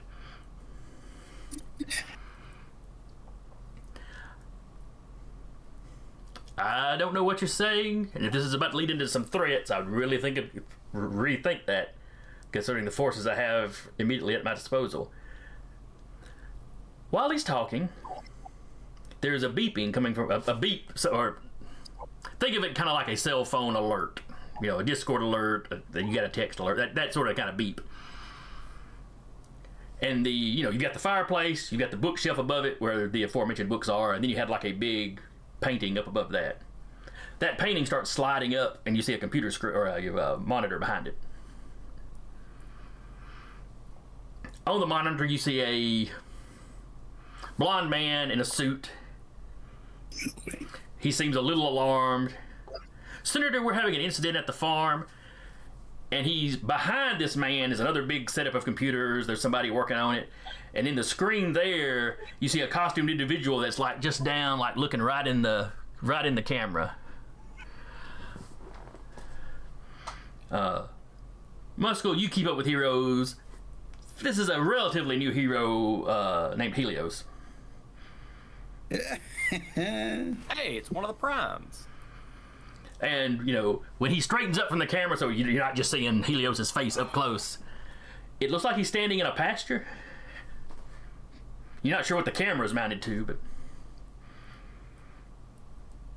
and there's no sound coming from that, but, you have this alarmed MIB guy that anyone might recognize. Oh. And then, of course, I blank on his name. Is he the guy that's the government face for S.P.E.A.R? It's Oliver? I can't remember if it's Davis or Tolliver. I think it's Davis. Tolliver is the direct link between S.P.E.A.R and the super teams, and Davis was the one handling... Davis was the one the primes ran into on the farm. Yeah. All right. Then, yeah, anyone, because you're more into the espionage aspect of things, and this guy was CIA prior, and he's been on the news several times after the mind control satellite because he'd been accidentally working for the wrong people. But it helped the heroes put an end to it once they figured it out, so that's why he didn't go to jail or even really lose his career. But he stops because he sees all of you, and he stops, and the senator tells him. Yells at him, "You're supposed to check to make sure the room's clear before you use that. Whatever the problem is, handle it." And he walks up and hits something on the, hits the edge of the bookshelf, and that screen starts coming back down. And then he just grabs the bridge of his nose. So the primes are investigating something in S.P.E.A.R too. It's crazy. God, it's like amateur hour. I feel that every day, sir. I'm better than this. How did this? Well, your bone structure's also different than De La Rosa's. No. X-ray vision and all that. No, it's not. What? It's not. Oh, he's got to get that hunch looked at.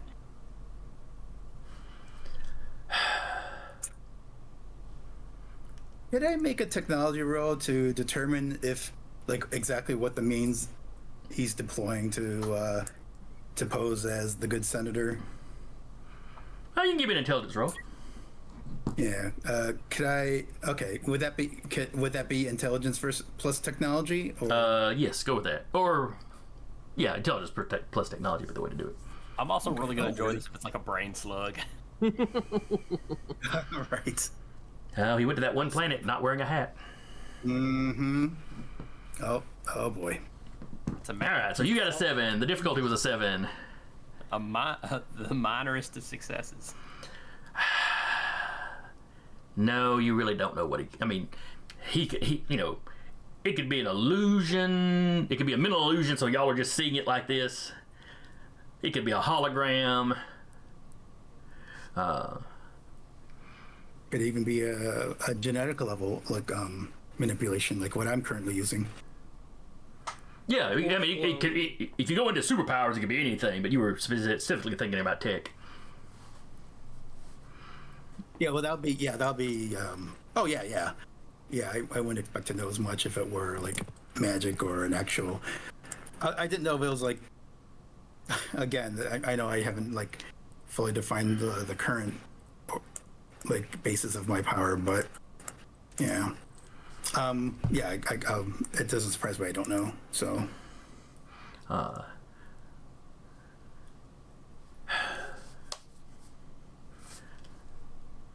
So anyway, you have that little encounter. He tells you no, it's not any different. And then without another word, he turns and he dives through this back window. Ooh. Glass shatters. He starts screaming, "They're trying to kill me!" We got a runner. I look to the spear guard next to me. He's already pulling his gun. Though he looks like he's pulling it like he's about to put it to the back of Eddie's head. Oh, come on. Go ahead and roll me initiatives. He caught you by surprise diving through the window, but everybody else is reacting more, normal speeds or whatever. Fairy Prince got an 8. Where is third is All right. also an 8. I'm on a 5. I got a 9. Dang. All right. Let me add a turn for Eddie and add a turn for anyone.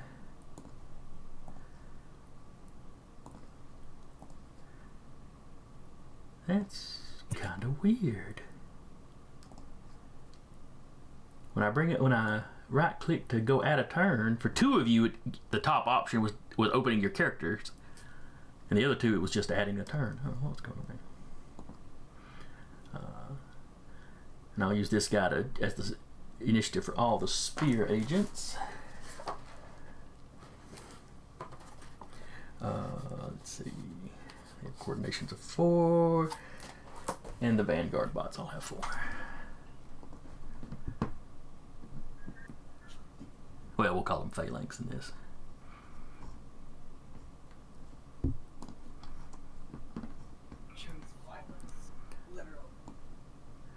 Alright, so cops are not currently on, or the agents are not currently on this floor, so you don't have much of them to deal with.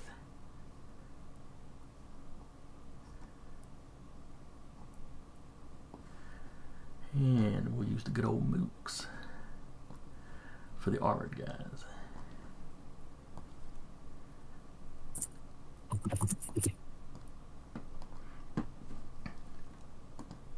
Alright, they've got 4, and the other guys have 4.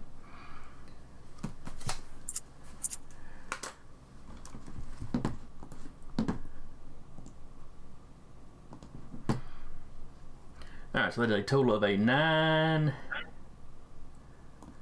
for the regular agents, and a 5 for the armored guys. And Fairy Prince had a 8. Yes, sir. Anyone had an 8. Eddie had a 9. That's pretty good. Is that everybody, or did I leave somebody out?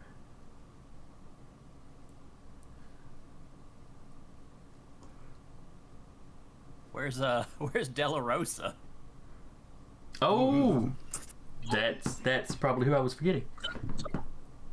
Ah. Well, I didn't remember doing Muscles, but Muscles got his. Oh, I have control over my own. Oh, that's right. I forgot you can put your own initiative in the list. I just put mine in. I'll be right back. Okay. And that's a 7 for De La Rosa.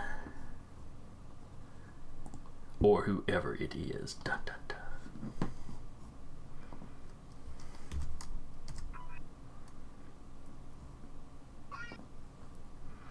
In descending order. Alright, top of the order is the agent, who is trying to shoot Eddie in the back of the head. That's just rude. It is.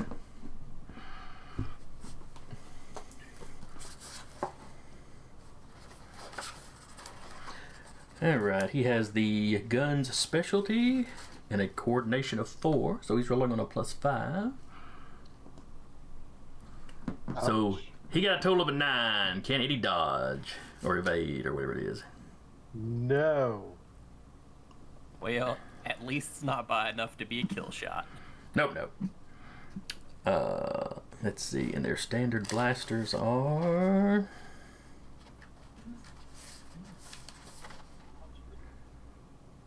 This is the sidearm version. So 4 points of damage.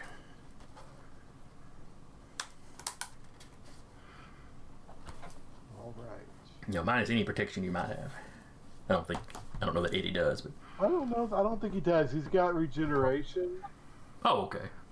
but So everything hurts, but you get better. right, yeah.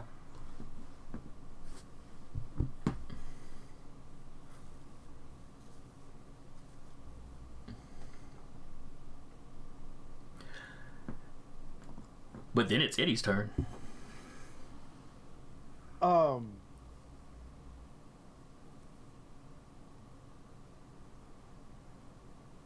You know what? I'm gonna try and, well, visually I want to grab the guy and try and bite his arm off, but his hand off, the gun hand. Mm-hmm. But I'm just gonna make a bite. Okay, yeah, Arm, of course. that's fine. If you get a high enough roll over his, you may pull it off. This is prowess. Doesn't mean I'm gonna get him, but I should have used determination.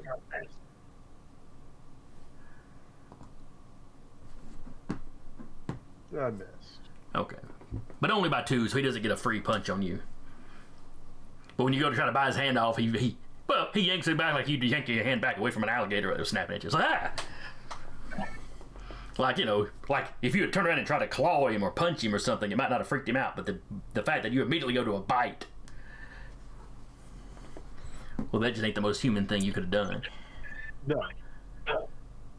Eddie's reptilian instincts are kicking in. Alright, Fair Prince. I am going to throw up an illusory, extremely tall hedge that's going to burst out from... Let me draw a line here. Okay, go right ahead. From through here, out the window, and right, basically enclosing him in, and it's going to just have like a nice little domed roof. And yeah, it's nice thick vines and brambles, and not something you really want to try and dig through barehanded. Understood. Do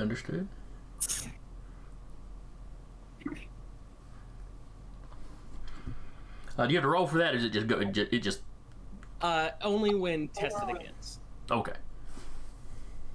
So on his turn, he walks up and touches it to see if it's real or not. Yeah. So how good? Mr. Not De La Rosa, please come back. Let's make this as easy as possible. We're not going to kill you.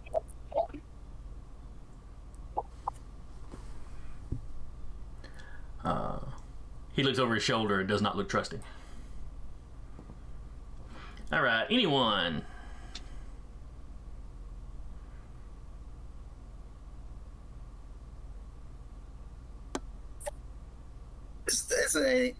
Would it be possible for me to use my contact snack in this situation? You don't really have time to call somebody. Now, if it's something you could have done in a flashback, because we haven't used those in a couple of sessions, you do still have flashbacks. You're right, we haven't.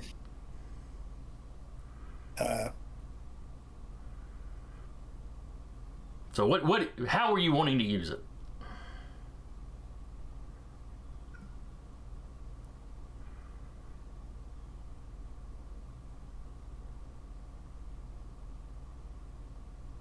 Okay, so since we had suspicions that maybe the senator isn't who the senator says the senator is, so could I have a contact amongst the S.P.E.A.R's agents who are assigned to his guard duty and had them, I don't know, try to surveil them or come up with some evidence that that kind of corroborates that the senator is actually someone else, or would that be too? Is that too much of an ask at this point? If you want to burn a flashback to have gotten somebody on that, you can, because you were slightly suspicious. Yeah, and I knew the fact that I knew an impersonation was definitely a possibility. So yeah, I'd like to go ahead and use a flashback for that. All right. Let's see, in the contact. Yeah, there's not a role to use your contact. No, it just happens, and it happens anytime I'm in a new situation. So it's not limited by once per session sort of knack, or at least not as written. So yeah, before you arrived, he would tell you. He put a bug in somebody's ear. He's got some other people reviewing footage of him talking. Looking for the things you had pointed out. But shortly before you got here, he got back to you that they had double checked his fingerprints and stuff, and all that was matching up.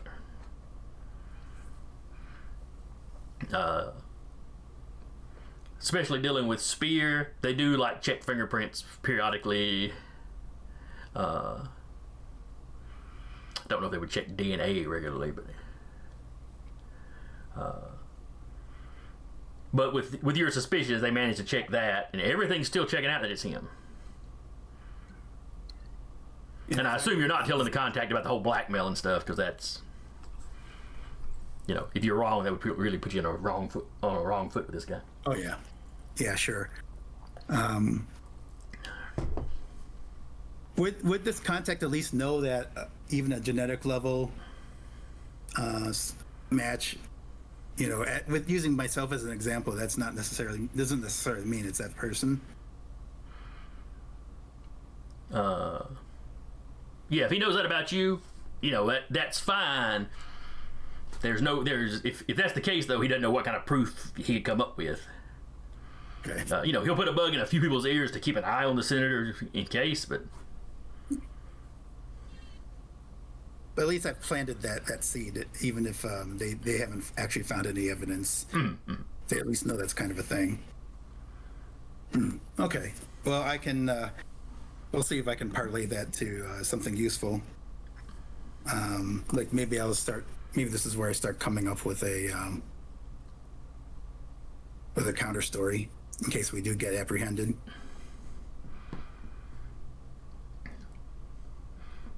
So all right, so I might just spend my panel figuring that out in my head and trying not to get shot. Is there an action in this that you can take that raises your defense for the round if you don't do anything else? Seems like there was, but I play so many different games that I might be thinking about something. I know there's an active defense move. Let me see if I can. I do have a point in martial arts, so I've got at least something to play with. Let me see. Let me just get a reminder of that. Reactions. Defending. If the only action you take on your panel is to react to defend yourself, you get a +2 bonus on all tests to do so until the start of your next panel. Okay. Yeah, I'll be in defense mode. Okay. So you got a +2 if anybody attacks you. Yeah.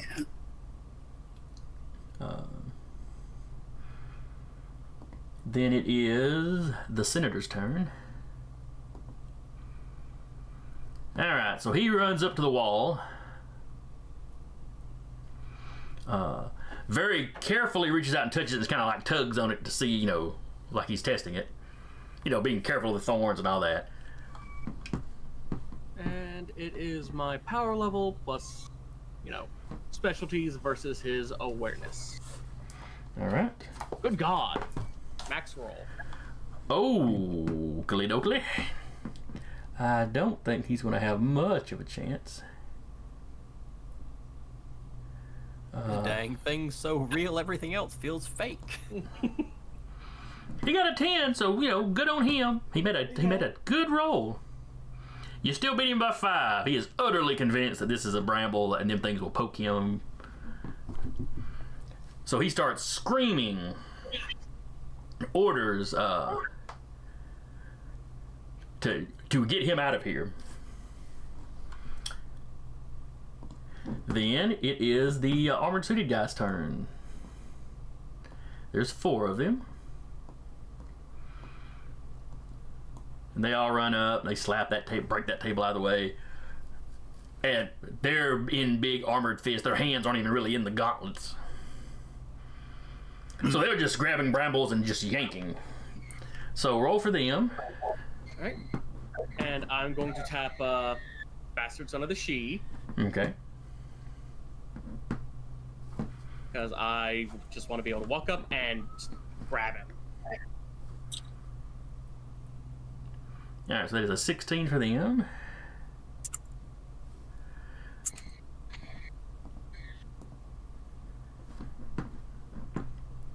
Three of them got 8s, and then one of them got a 10, which is, I think, okay, there was no way they were going to fool this.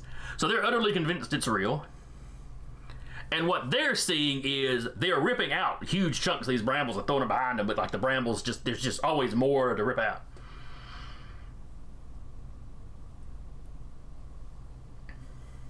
You know, maybe they're growing back into place as fast as they can grab handfuls and pull it out. But they basically spin the round trying to dig through this thing and making no progress. But completely convinced that it's real.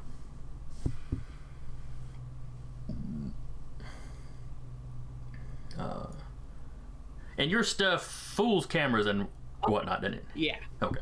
Yeah, it So, yeah. fools the whole spectrum.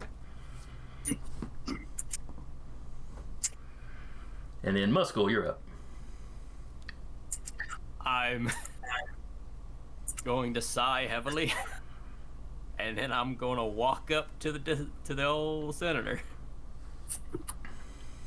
I'm going to grapple him, giving the old wrestle check. Alrighty. Oh God. That's it. He uses his prowess for this, but he can use his prowess or his strength to try to escape later. I think that's it. Sounds correct. Because I know later on he's doing it against your strength, and he can use his prowess or strength, whatever he chooses. He'll go with his prowess. It's a little higher.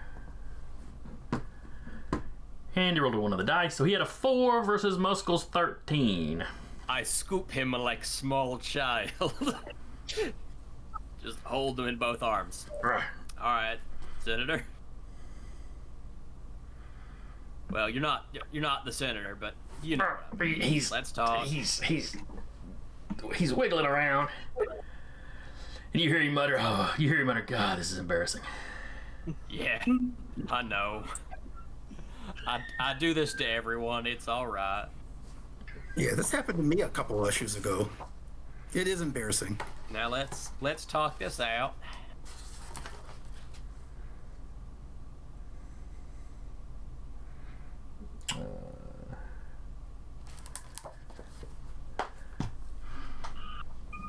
Look, more agents are going to be coming. You'd really be better off to get out of here. No. No. There's literally nothing in the S.P.E.A.R agency on planet that can currently fight me. You are not familiar with these armored suits. There's nothing on Earth that can currently find me. I have been fueled with nothing but confidence of knocking people out in one punch for about 3 issues now. I am way too confident. You're veering from confident into cocky.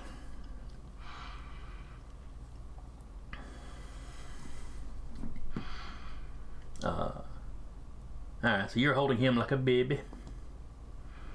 Then it's the agent's turn.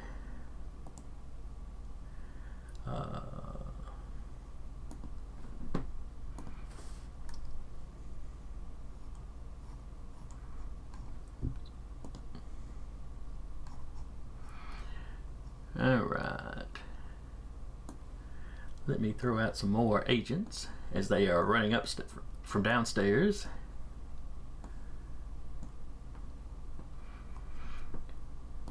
On this side. And on this side, they are running from downstairs. So their movement will get them here. Their movement will get them here. So you can hear the stomping feet. You know they're coming. You know they're around the corners, but they can't actually act against you this go round. Except for this guy in this room, who backs up away from Eddie because Eddie's trying to eat him apparently. I'm gonna get that arm. So yeah, he backs up to the other side of the table, but where he's still got an angled line of sight. So he puts the table between you and him, Eddie, and then he tries to shoot you again.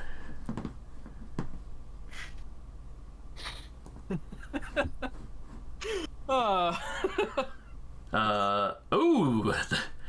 Okay, the number to beat is 6 because he got his minimum roll. You have obviously you have freaked this guy out. He is not at his peak.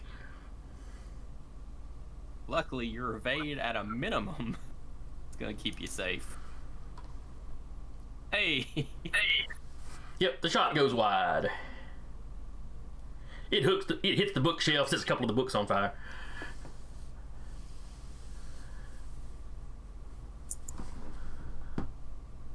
And then it's Eddie's turn. What's Eddie gonna do? Well, I can't, he's getting away from me, but I'll jump up on the table to get closer to him, and I probably can't do a bite, but I'll do a spit. No, you'd be close enough to him to still attack. I mean, you were right up on him, he moved, you can move. Okay, if I can do another bite, I'll do another bite. Okay. So that's a 9. Ooh, and he got a 5. Did I So get the arm? that is a massive success. Now, are you trying to bite him like at the shoulder to take the entire arm? Or are you trying to get him like behind the wrist where you get the hand and gun, basically? I'm really just more concerned with the hand and gun. Okay. The Now, arm, I mean, not the whole. does Eddie descend into his jaw? Like, could he envelop the gun in the guy's hand and clamp down on it, or would he need to go to the side and like clamp down on the wrist and just detach the He hand? can do either. Which way is he doing it? He'll try and swallow the gun. In fact, his corrosive bit and stuff. Oh wait, no, I didn't buy that. I can't digest that. I'll have a stomach ache. So anyway, you run up and you clamp down. How much damage does Eddie's bite do?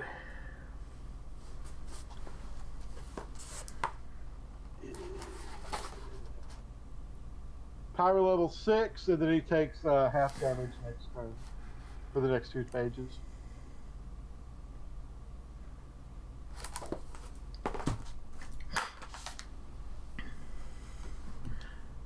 All right, so you I'm sorry, I was looking up the guy's stats. You said 6 this round and a half next Yeah. round? Yeah, we'll have the next 2. 3 the next 2. So yeah, you clamp down. You yank back. You've got a hand and gun in your mouth. And your jaw's like all distended to hold it all. And he's just, screaming like any reasonable person would be. He pulls back, there's acid on the stump, you hear sizzling. Ah!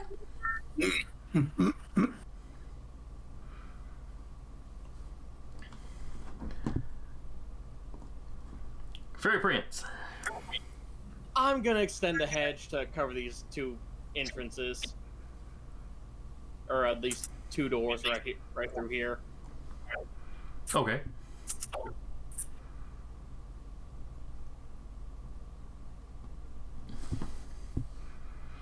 I can just portal us out of here if we really need to.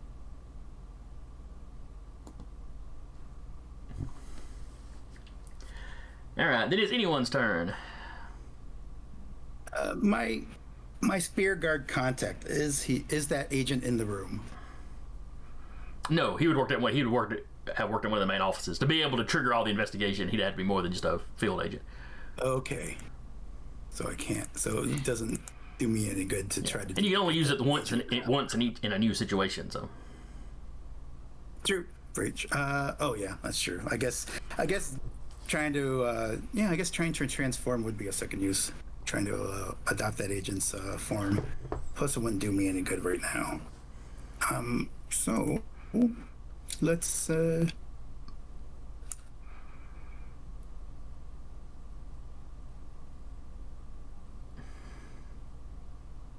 Going to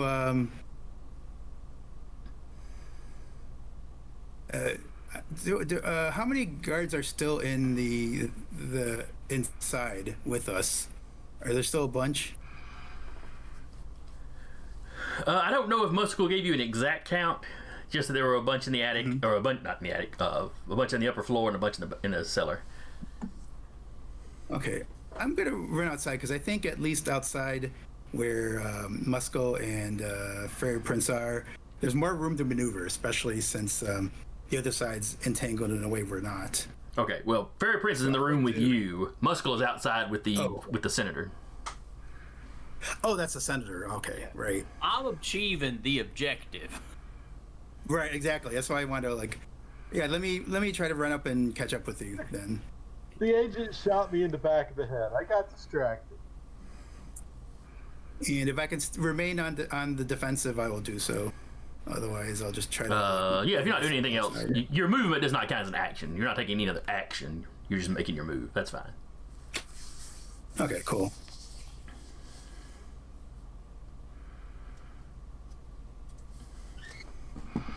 All right, and then it is the senator's turn.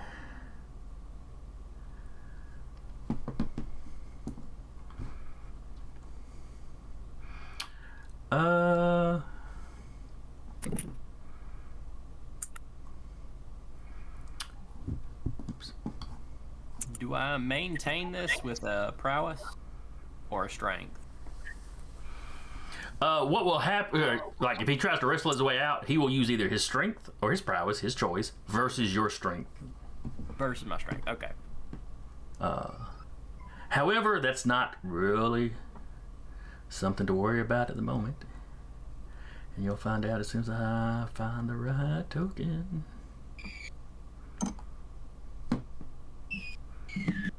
Because we have something bigger to worry about. Dun dun dun.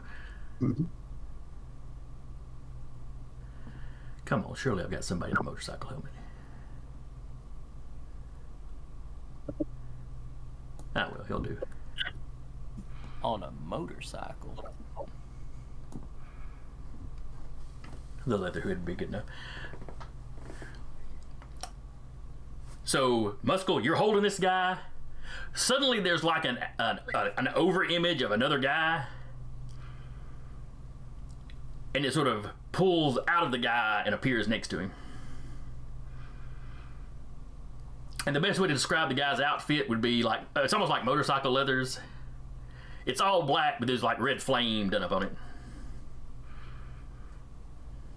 So am I still holding De La Rosa though? You are holding De La Rosa. Do I recognize this guy to the right? As this image appeared and pulled off of De La Rosa and appeared next to you, De La Rosa's eyes had like rolled back. Is he alive? And now he's like shaking. Well, now De La Rosa's like blinking and shaking his head. He looks up at you. Calvin? Or Kelvin? Howdy, Senator. I'd bend him slightly to see the other guy. You got possessed by a powered person. I came to help. Yes, he's been doing that off and on for a while. And speaking of possessing... Oh, I think we lost Mike again. Oh, no. Oh, he's back. No. So, alright. I'm not sure when you bleeped out, Mike. So, an image appeared around De La Rosa and then moved off to the side and appeared. Then De La Rosa shook his head, looked confused, but recognized Muscle as Kelvin, however I'm saying it right. Because I'm dressed in my suit. I'm not hiding who I am. Well, you're in a regular suit right now. Yeah. That's how he knows me. Oh, right. Yeah, like he wouldn't recognize you as Muscle. The domino mask hides everything. And, anyway, Muscle told him, oh, Senator, you've been possessed. The Senator went, yeah, I know, he's been doing that off and on for a while. And then the guy kind of goes translucent and dives at Muscle. No, we're in trouble, guys. You might be. I think Great Power is the one I need. I like how I'm now getting the icons book open as well to see what I need to do to protect myself.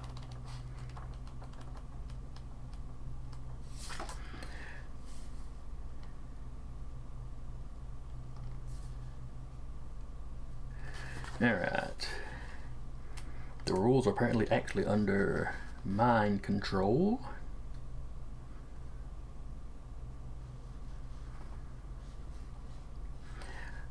Alrighty.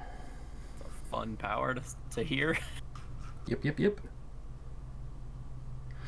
Alright, the rule is mind control versus willpower. Failure means no effect. You must make a determined effort to try again in that chapter, or, on the same target. Marginal effect has no effect, but you can try again without a determined effort. Moderate success places the controlled quality on the target. Concentrate to make a new mind control versus willpower test at the start of each panel to maintain it. Major success places the controlled quality and requires a new test after level duration. And a massive success, he's got control for the scene, basically. For the chapter, yeah. Ooh.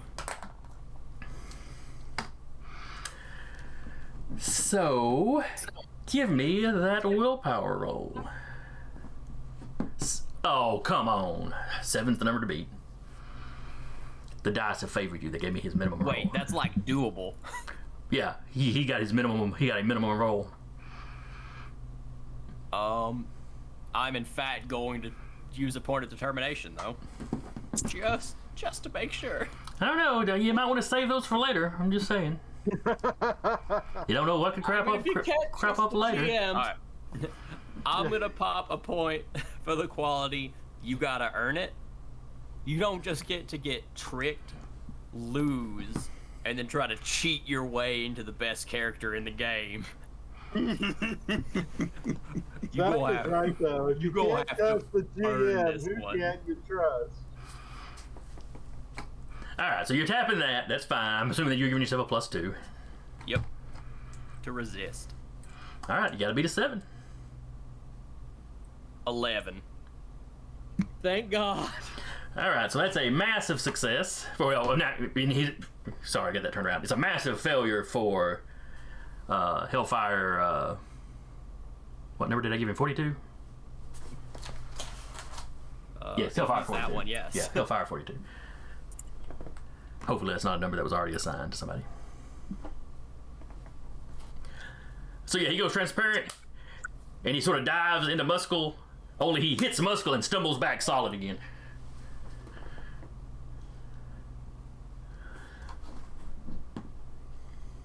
Sorry, champ. Mind controls happened to me several times. It's a mess in there. We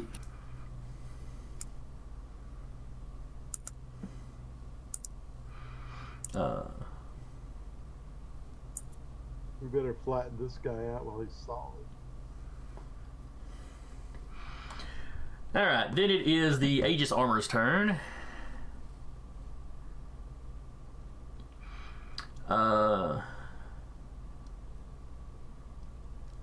Three of them. That wall holds up. Three of them keep tearing at the wall. In fact, from inside, you can see the arms come all the way through the wall, and it's like they're grabbing big chunks and trying to tear it out. But the wall just keeps filling in. Three of them just keep doing that, even though it's not working.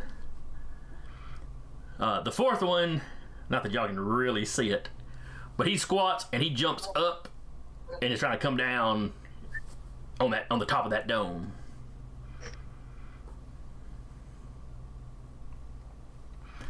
And I'll roll for very trigger. Oh, damn, 15. All right, and he's Listen, this squad is just really good at their jobs. We accidentally just made the best heist team. Kind of? All right, they have a. Oh wait, no, I'm sorry. I looked at his willpower, but it's his perception that I need. Like, I was worried in the early days where I had to walk through a wall physically, and we had to go on, like, golf cart chases. But we're really turning things around up here in the second half. I still feel the golf cart chase was our pinnacle. The peak, it's all been downhill since then. Even though, admittedly, I was trying to shoot you all, but still. So he jumps, he comes through because, however realistic the brambles look, they're not actually real, so they can't stop him from landing. However, he's convinced they're real, and that tearing through them, he lands, and you see thorns poking all through the armor, and he's screaming inside. How much illusionary damage does your power do? It would still only do 6. So, yeah, it would do 6. Alright, so he takes 6 damage. It's not real damage, you know. It can only KO him, yada yada yada. So, but the ooh, this is interesting. Because in the armor, he effectively has a 7 strength, therefore an 11 stamina, but the armor is not helping him with the illusion, because he thinks that stuff has run him through. So the 6 will go. Alright, so he's got 8 stamina outside of the suit, because he's in good shape. Alright. So he is still conscious, though he thinks he has taken on an awful lot of damage. He is screaming about, them things going through the armor like they were Swiss cheese. Even though the guy's grabbing it. They're grabbing it with the arms, so their arms aren't really in, so I don't guess that would have been a factor.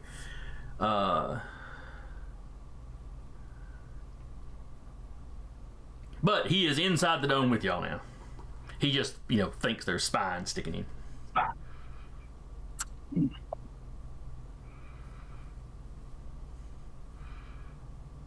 And he is going to punch Muscle. Or attempt to punch Muscle. I'm holding his boss. Well, he's not body-shotting you. He's punching you in the head. You're a big guy. The senator's not that big. There's room for him to hit you. I can't believe he's gonna attempt this. Deeply unprofessional. I'm gonna teach his boy a lesson. That's all I'm saying.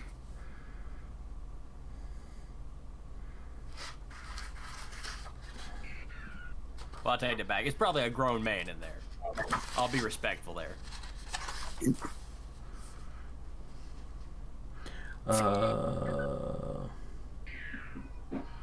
Oh, he's also got micro missile launchers. He's not doing that. His boss in my arm. Okay, that's fair. Though he's also got a heavy blaster. But no, I said he was punching. I was just. I mean, if he shoots me in the leg, that's fine. But he is not shooting a missile at my face. I mean, he is racked with incredible pain, so he might not be thinking straight. No, but he lands and decides he's gonna take that pain out. Oh, they have the military specialty. I should have bumped their initiative up. Oh well, I missed that one. All right, so this is prowess versus prowess.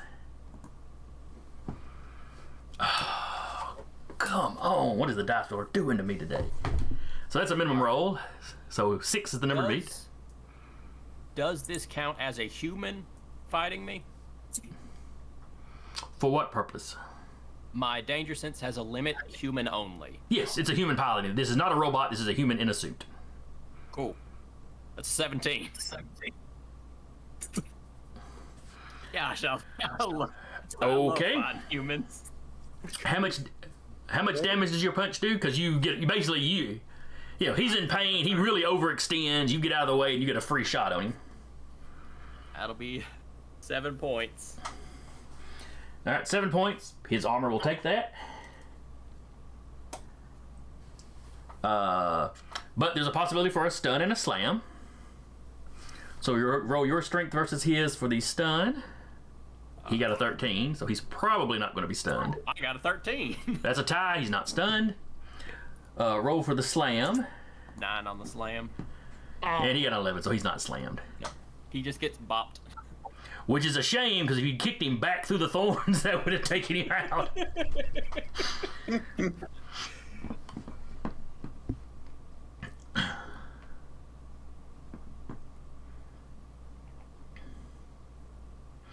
And then it's Muscle's turn. I sat De La Rosa down. Hey, can you tell them to stop it? It's embarrassing. And then I turn to face 42 and I punch him. Alright, give me a roll.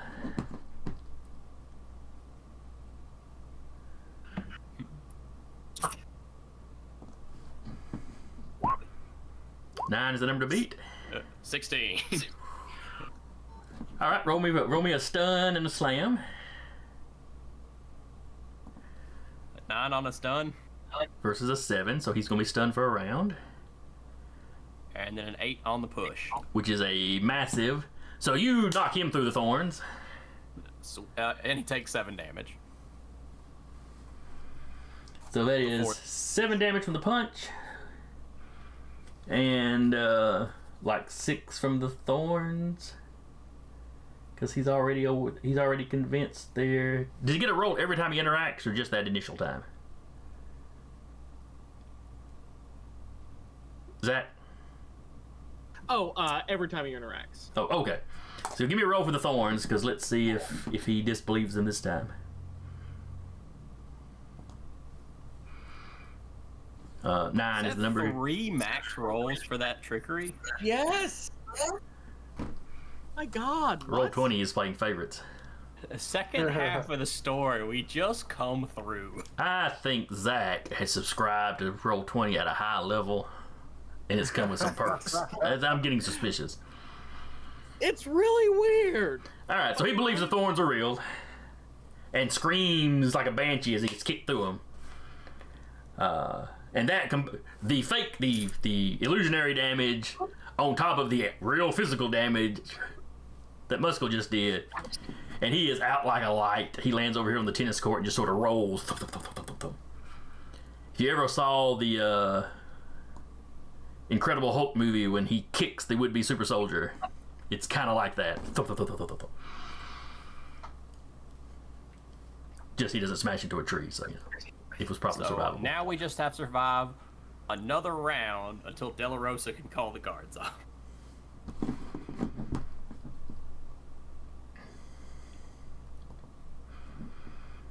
And then it's all the agents.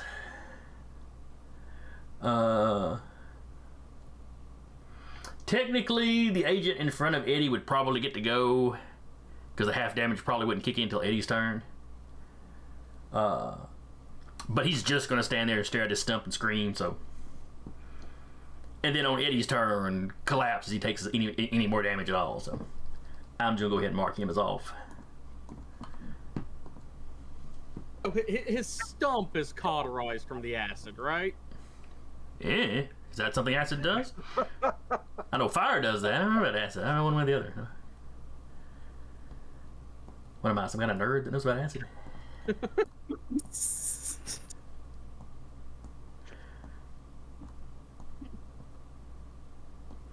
Alright, so all of these guys are interacting with the illusion, probing it with mostly with their guns to see if it's real.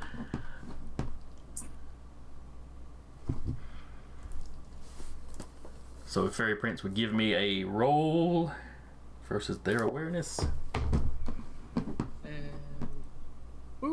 Okay, that's still very high, but it's not another max roll. I realize your base stat's 9. Like, that's pretty powerful stuff.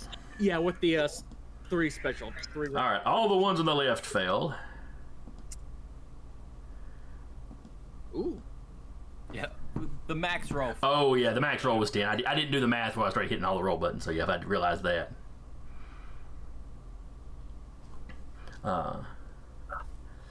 So yeah, they all believe it's real.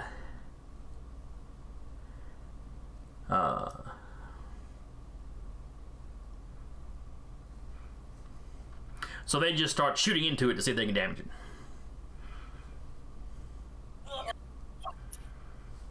Of course, their bullets aren't doing anything, but their bullets are the bullets don't have to make a roll. The bullets are just passing through. I love that these are trained agents trying to save their boss, blind firing into the location. Well, I said bullets. That was a misspeak. They're using the blasters. Oh, okay. So it's non-lethal, but still. So yeah, the non-lethal bolts are flying through. Does it matter if we hit our boss? No, we gotta save him. That's the value. So, considering where Fairy Prince is standing, he needs to give me a evasion or dodge. Dodge, and it's ranged. All right. So that's a coordination. So that's coordination based. 8's the number to beat. All right. Yep. I can't really think of anything to tap, so. Oh God, no! I can't. 4 points of damage. And it's just one. 4 bolts come through. Just one stray shot hits you because they can't see you really be aiming. And then Eddie needs to do the same thing. And 8 again is the number to beat. Just a regular dodge. Yes, just a regular old dodge.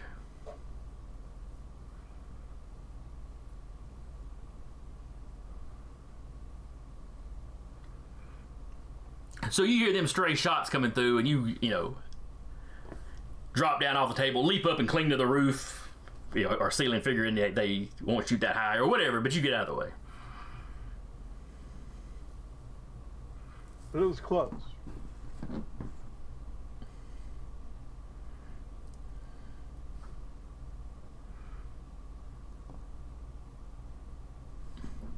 The poor agent that was standing next to you, though, wouldn't have quite managed to get out of the way, though. He'd have taken he tied the 8, so he'd take half damage, so that takes him down before the acid actually technically took him down. That poor guy. Nah, he deserves it, don't worry about it. I mean, he didn't even try to arrest a supervillain like you're supposed to. He tried to shoot you in the back of the head. Yeah, when the guy started talking like he knew, more, not necessarily admitting he's a fake, but definitely not arguing it. Yeah, the agent that was already in the room with him did not react weird to that. 1 second. Oh, certainly. All right, and then that was now it's. Did he already go? I didn't. No, that's right. The agent goes before you. That's why. Okay. So yes, now it's Eddie. Now it's Eddie's turn. Everybody inside Fairy Prince's wall is subdued. Yes. So. Unless you walk around the corner and see the armored guy. Yeah, I'm just gonna go join. The others up here. Okay. Where the senators at and Muscle. I can't move myself, but That seems to be a regular problem. it does.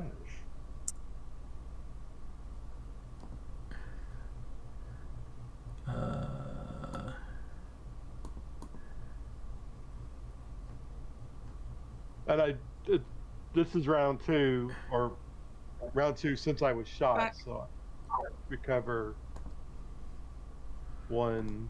See if you can move your token now. I mean, not that it matters. The fight's about over. But...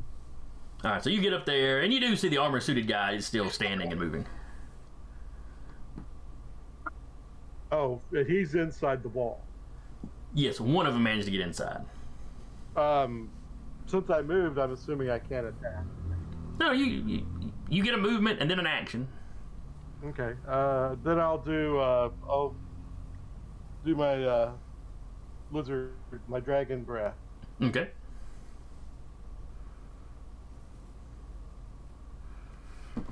And he tries to get out of the way. He fails to. You do 6 points with that. Yes. All right. His armor is 7, so the 6 wouldn't do any actual damage to him. But given that his armor is just regular old metal, I am going to say that you reduce his armor. So it doesn't hurt the pilot, but the armor is starting to melt. And Gotcha. so you have lowered its integrity.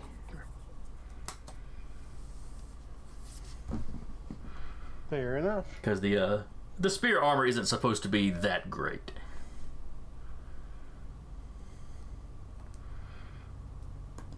Then it's Fairy Prince. Prince has just been shot. He's angry. He's tired. He wants this to be over with.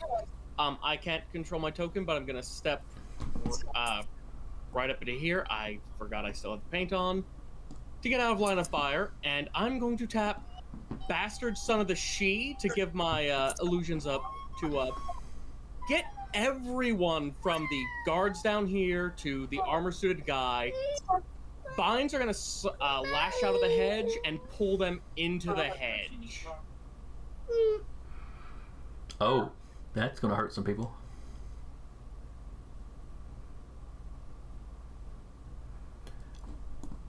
Alright, so they do that. So, make your roll that they have to try to resist with their... 15. Let's see, their awareness is 3. Even at their max roll, you've got a massive success. So they all take 6 points of illusionary damage. They're all screaming.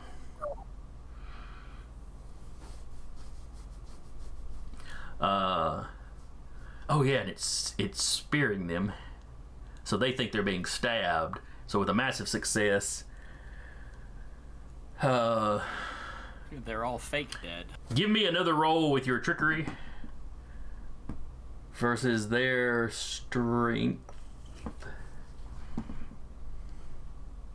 So they got to beat an 11 to stay conscious.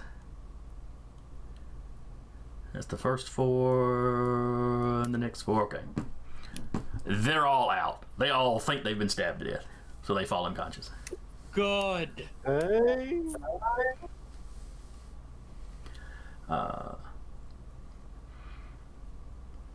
And I then, want to say it's a pretty gruesome sight if you're looking at it, because there's. if you're seeing the illusion, it looks bad. Luckily, the senator can't see the illusion. We're running out of time. Yes. So, the senator calls everybody off when his turn rolls around.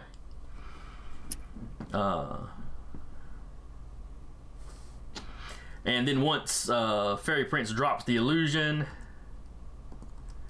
you know, you can wake the officer, the agents up fairly easily at that point. They're really freaked out about the guy with his hand bitten off.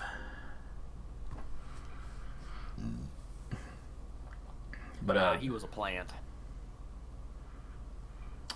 they're suspicious about that, but the senator confirms it. Apparently, the senator keeps a certain... He doesn't remember everything the dude controlling him did, but he has like dream-like impressions of it. He's vaguely aware of what the guy was doing.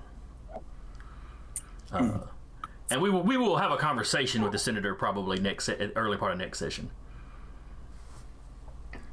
But since we do not want to go long today, we will go ahead and wrap up here. So you have saved a senator.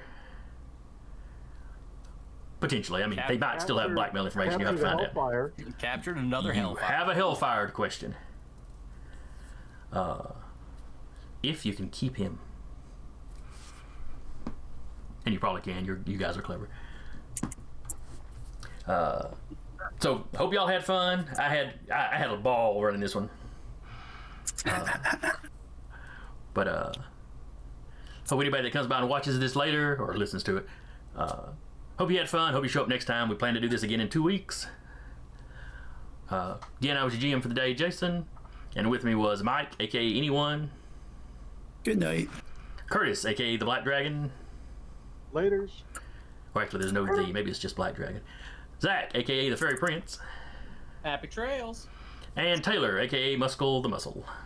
See ya, see ya. And we will see y'all next time.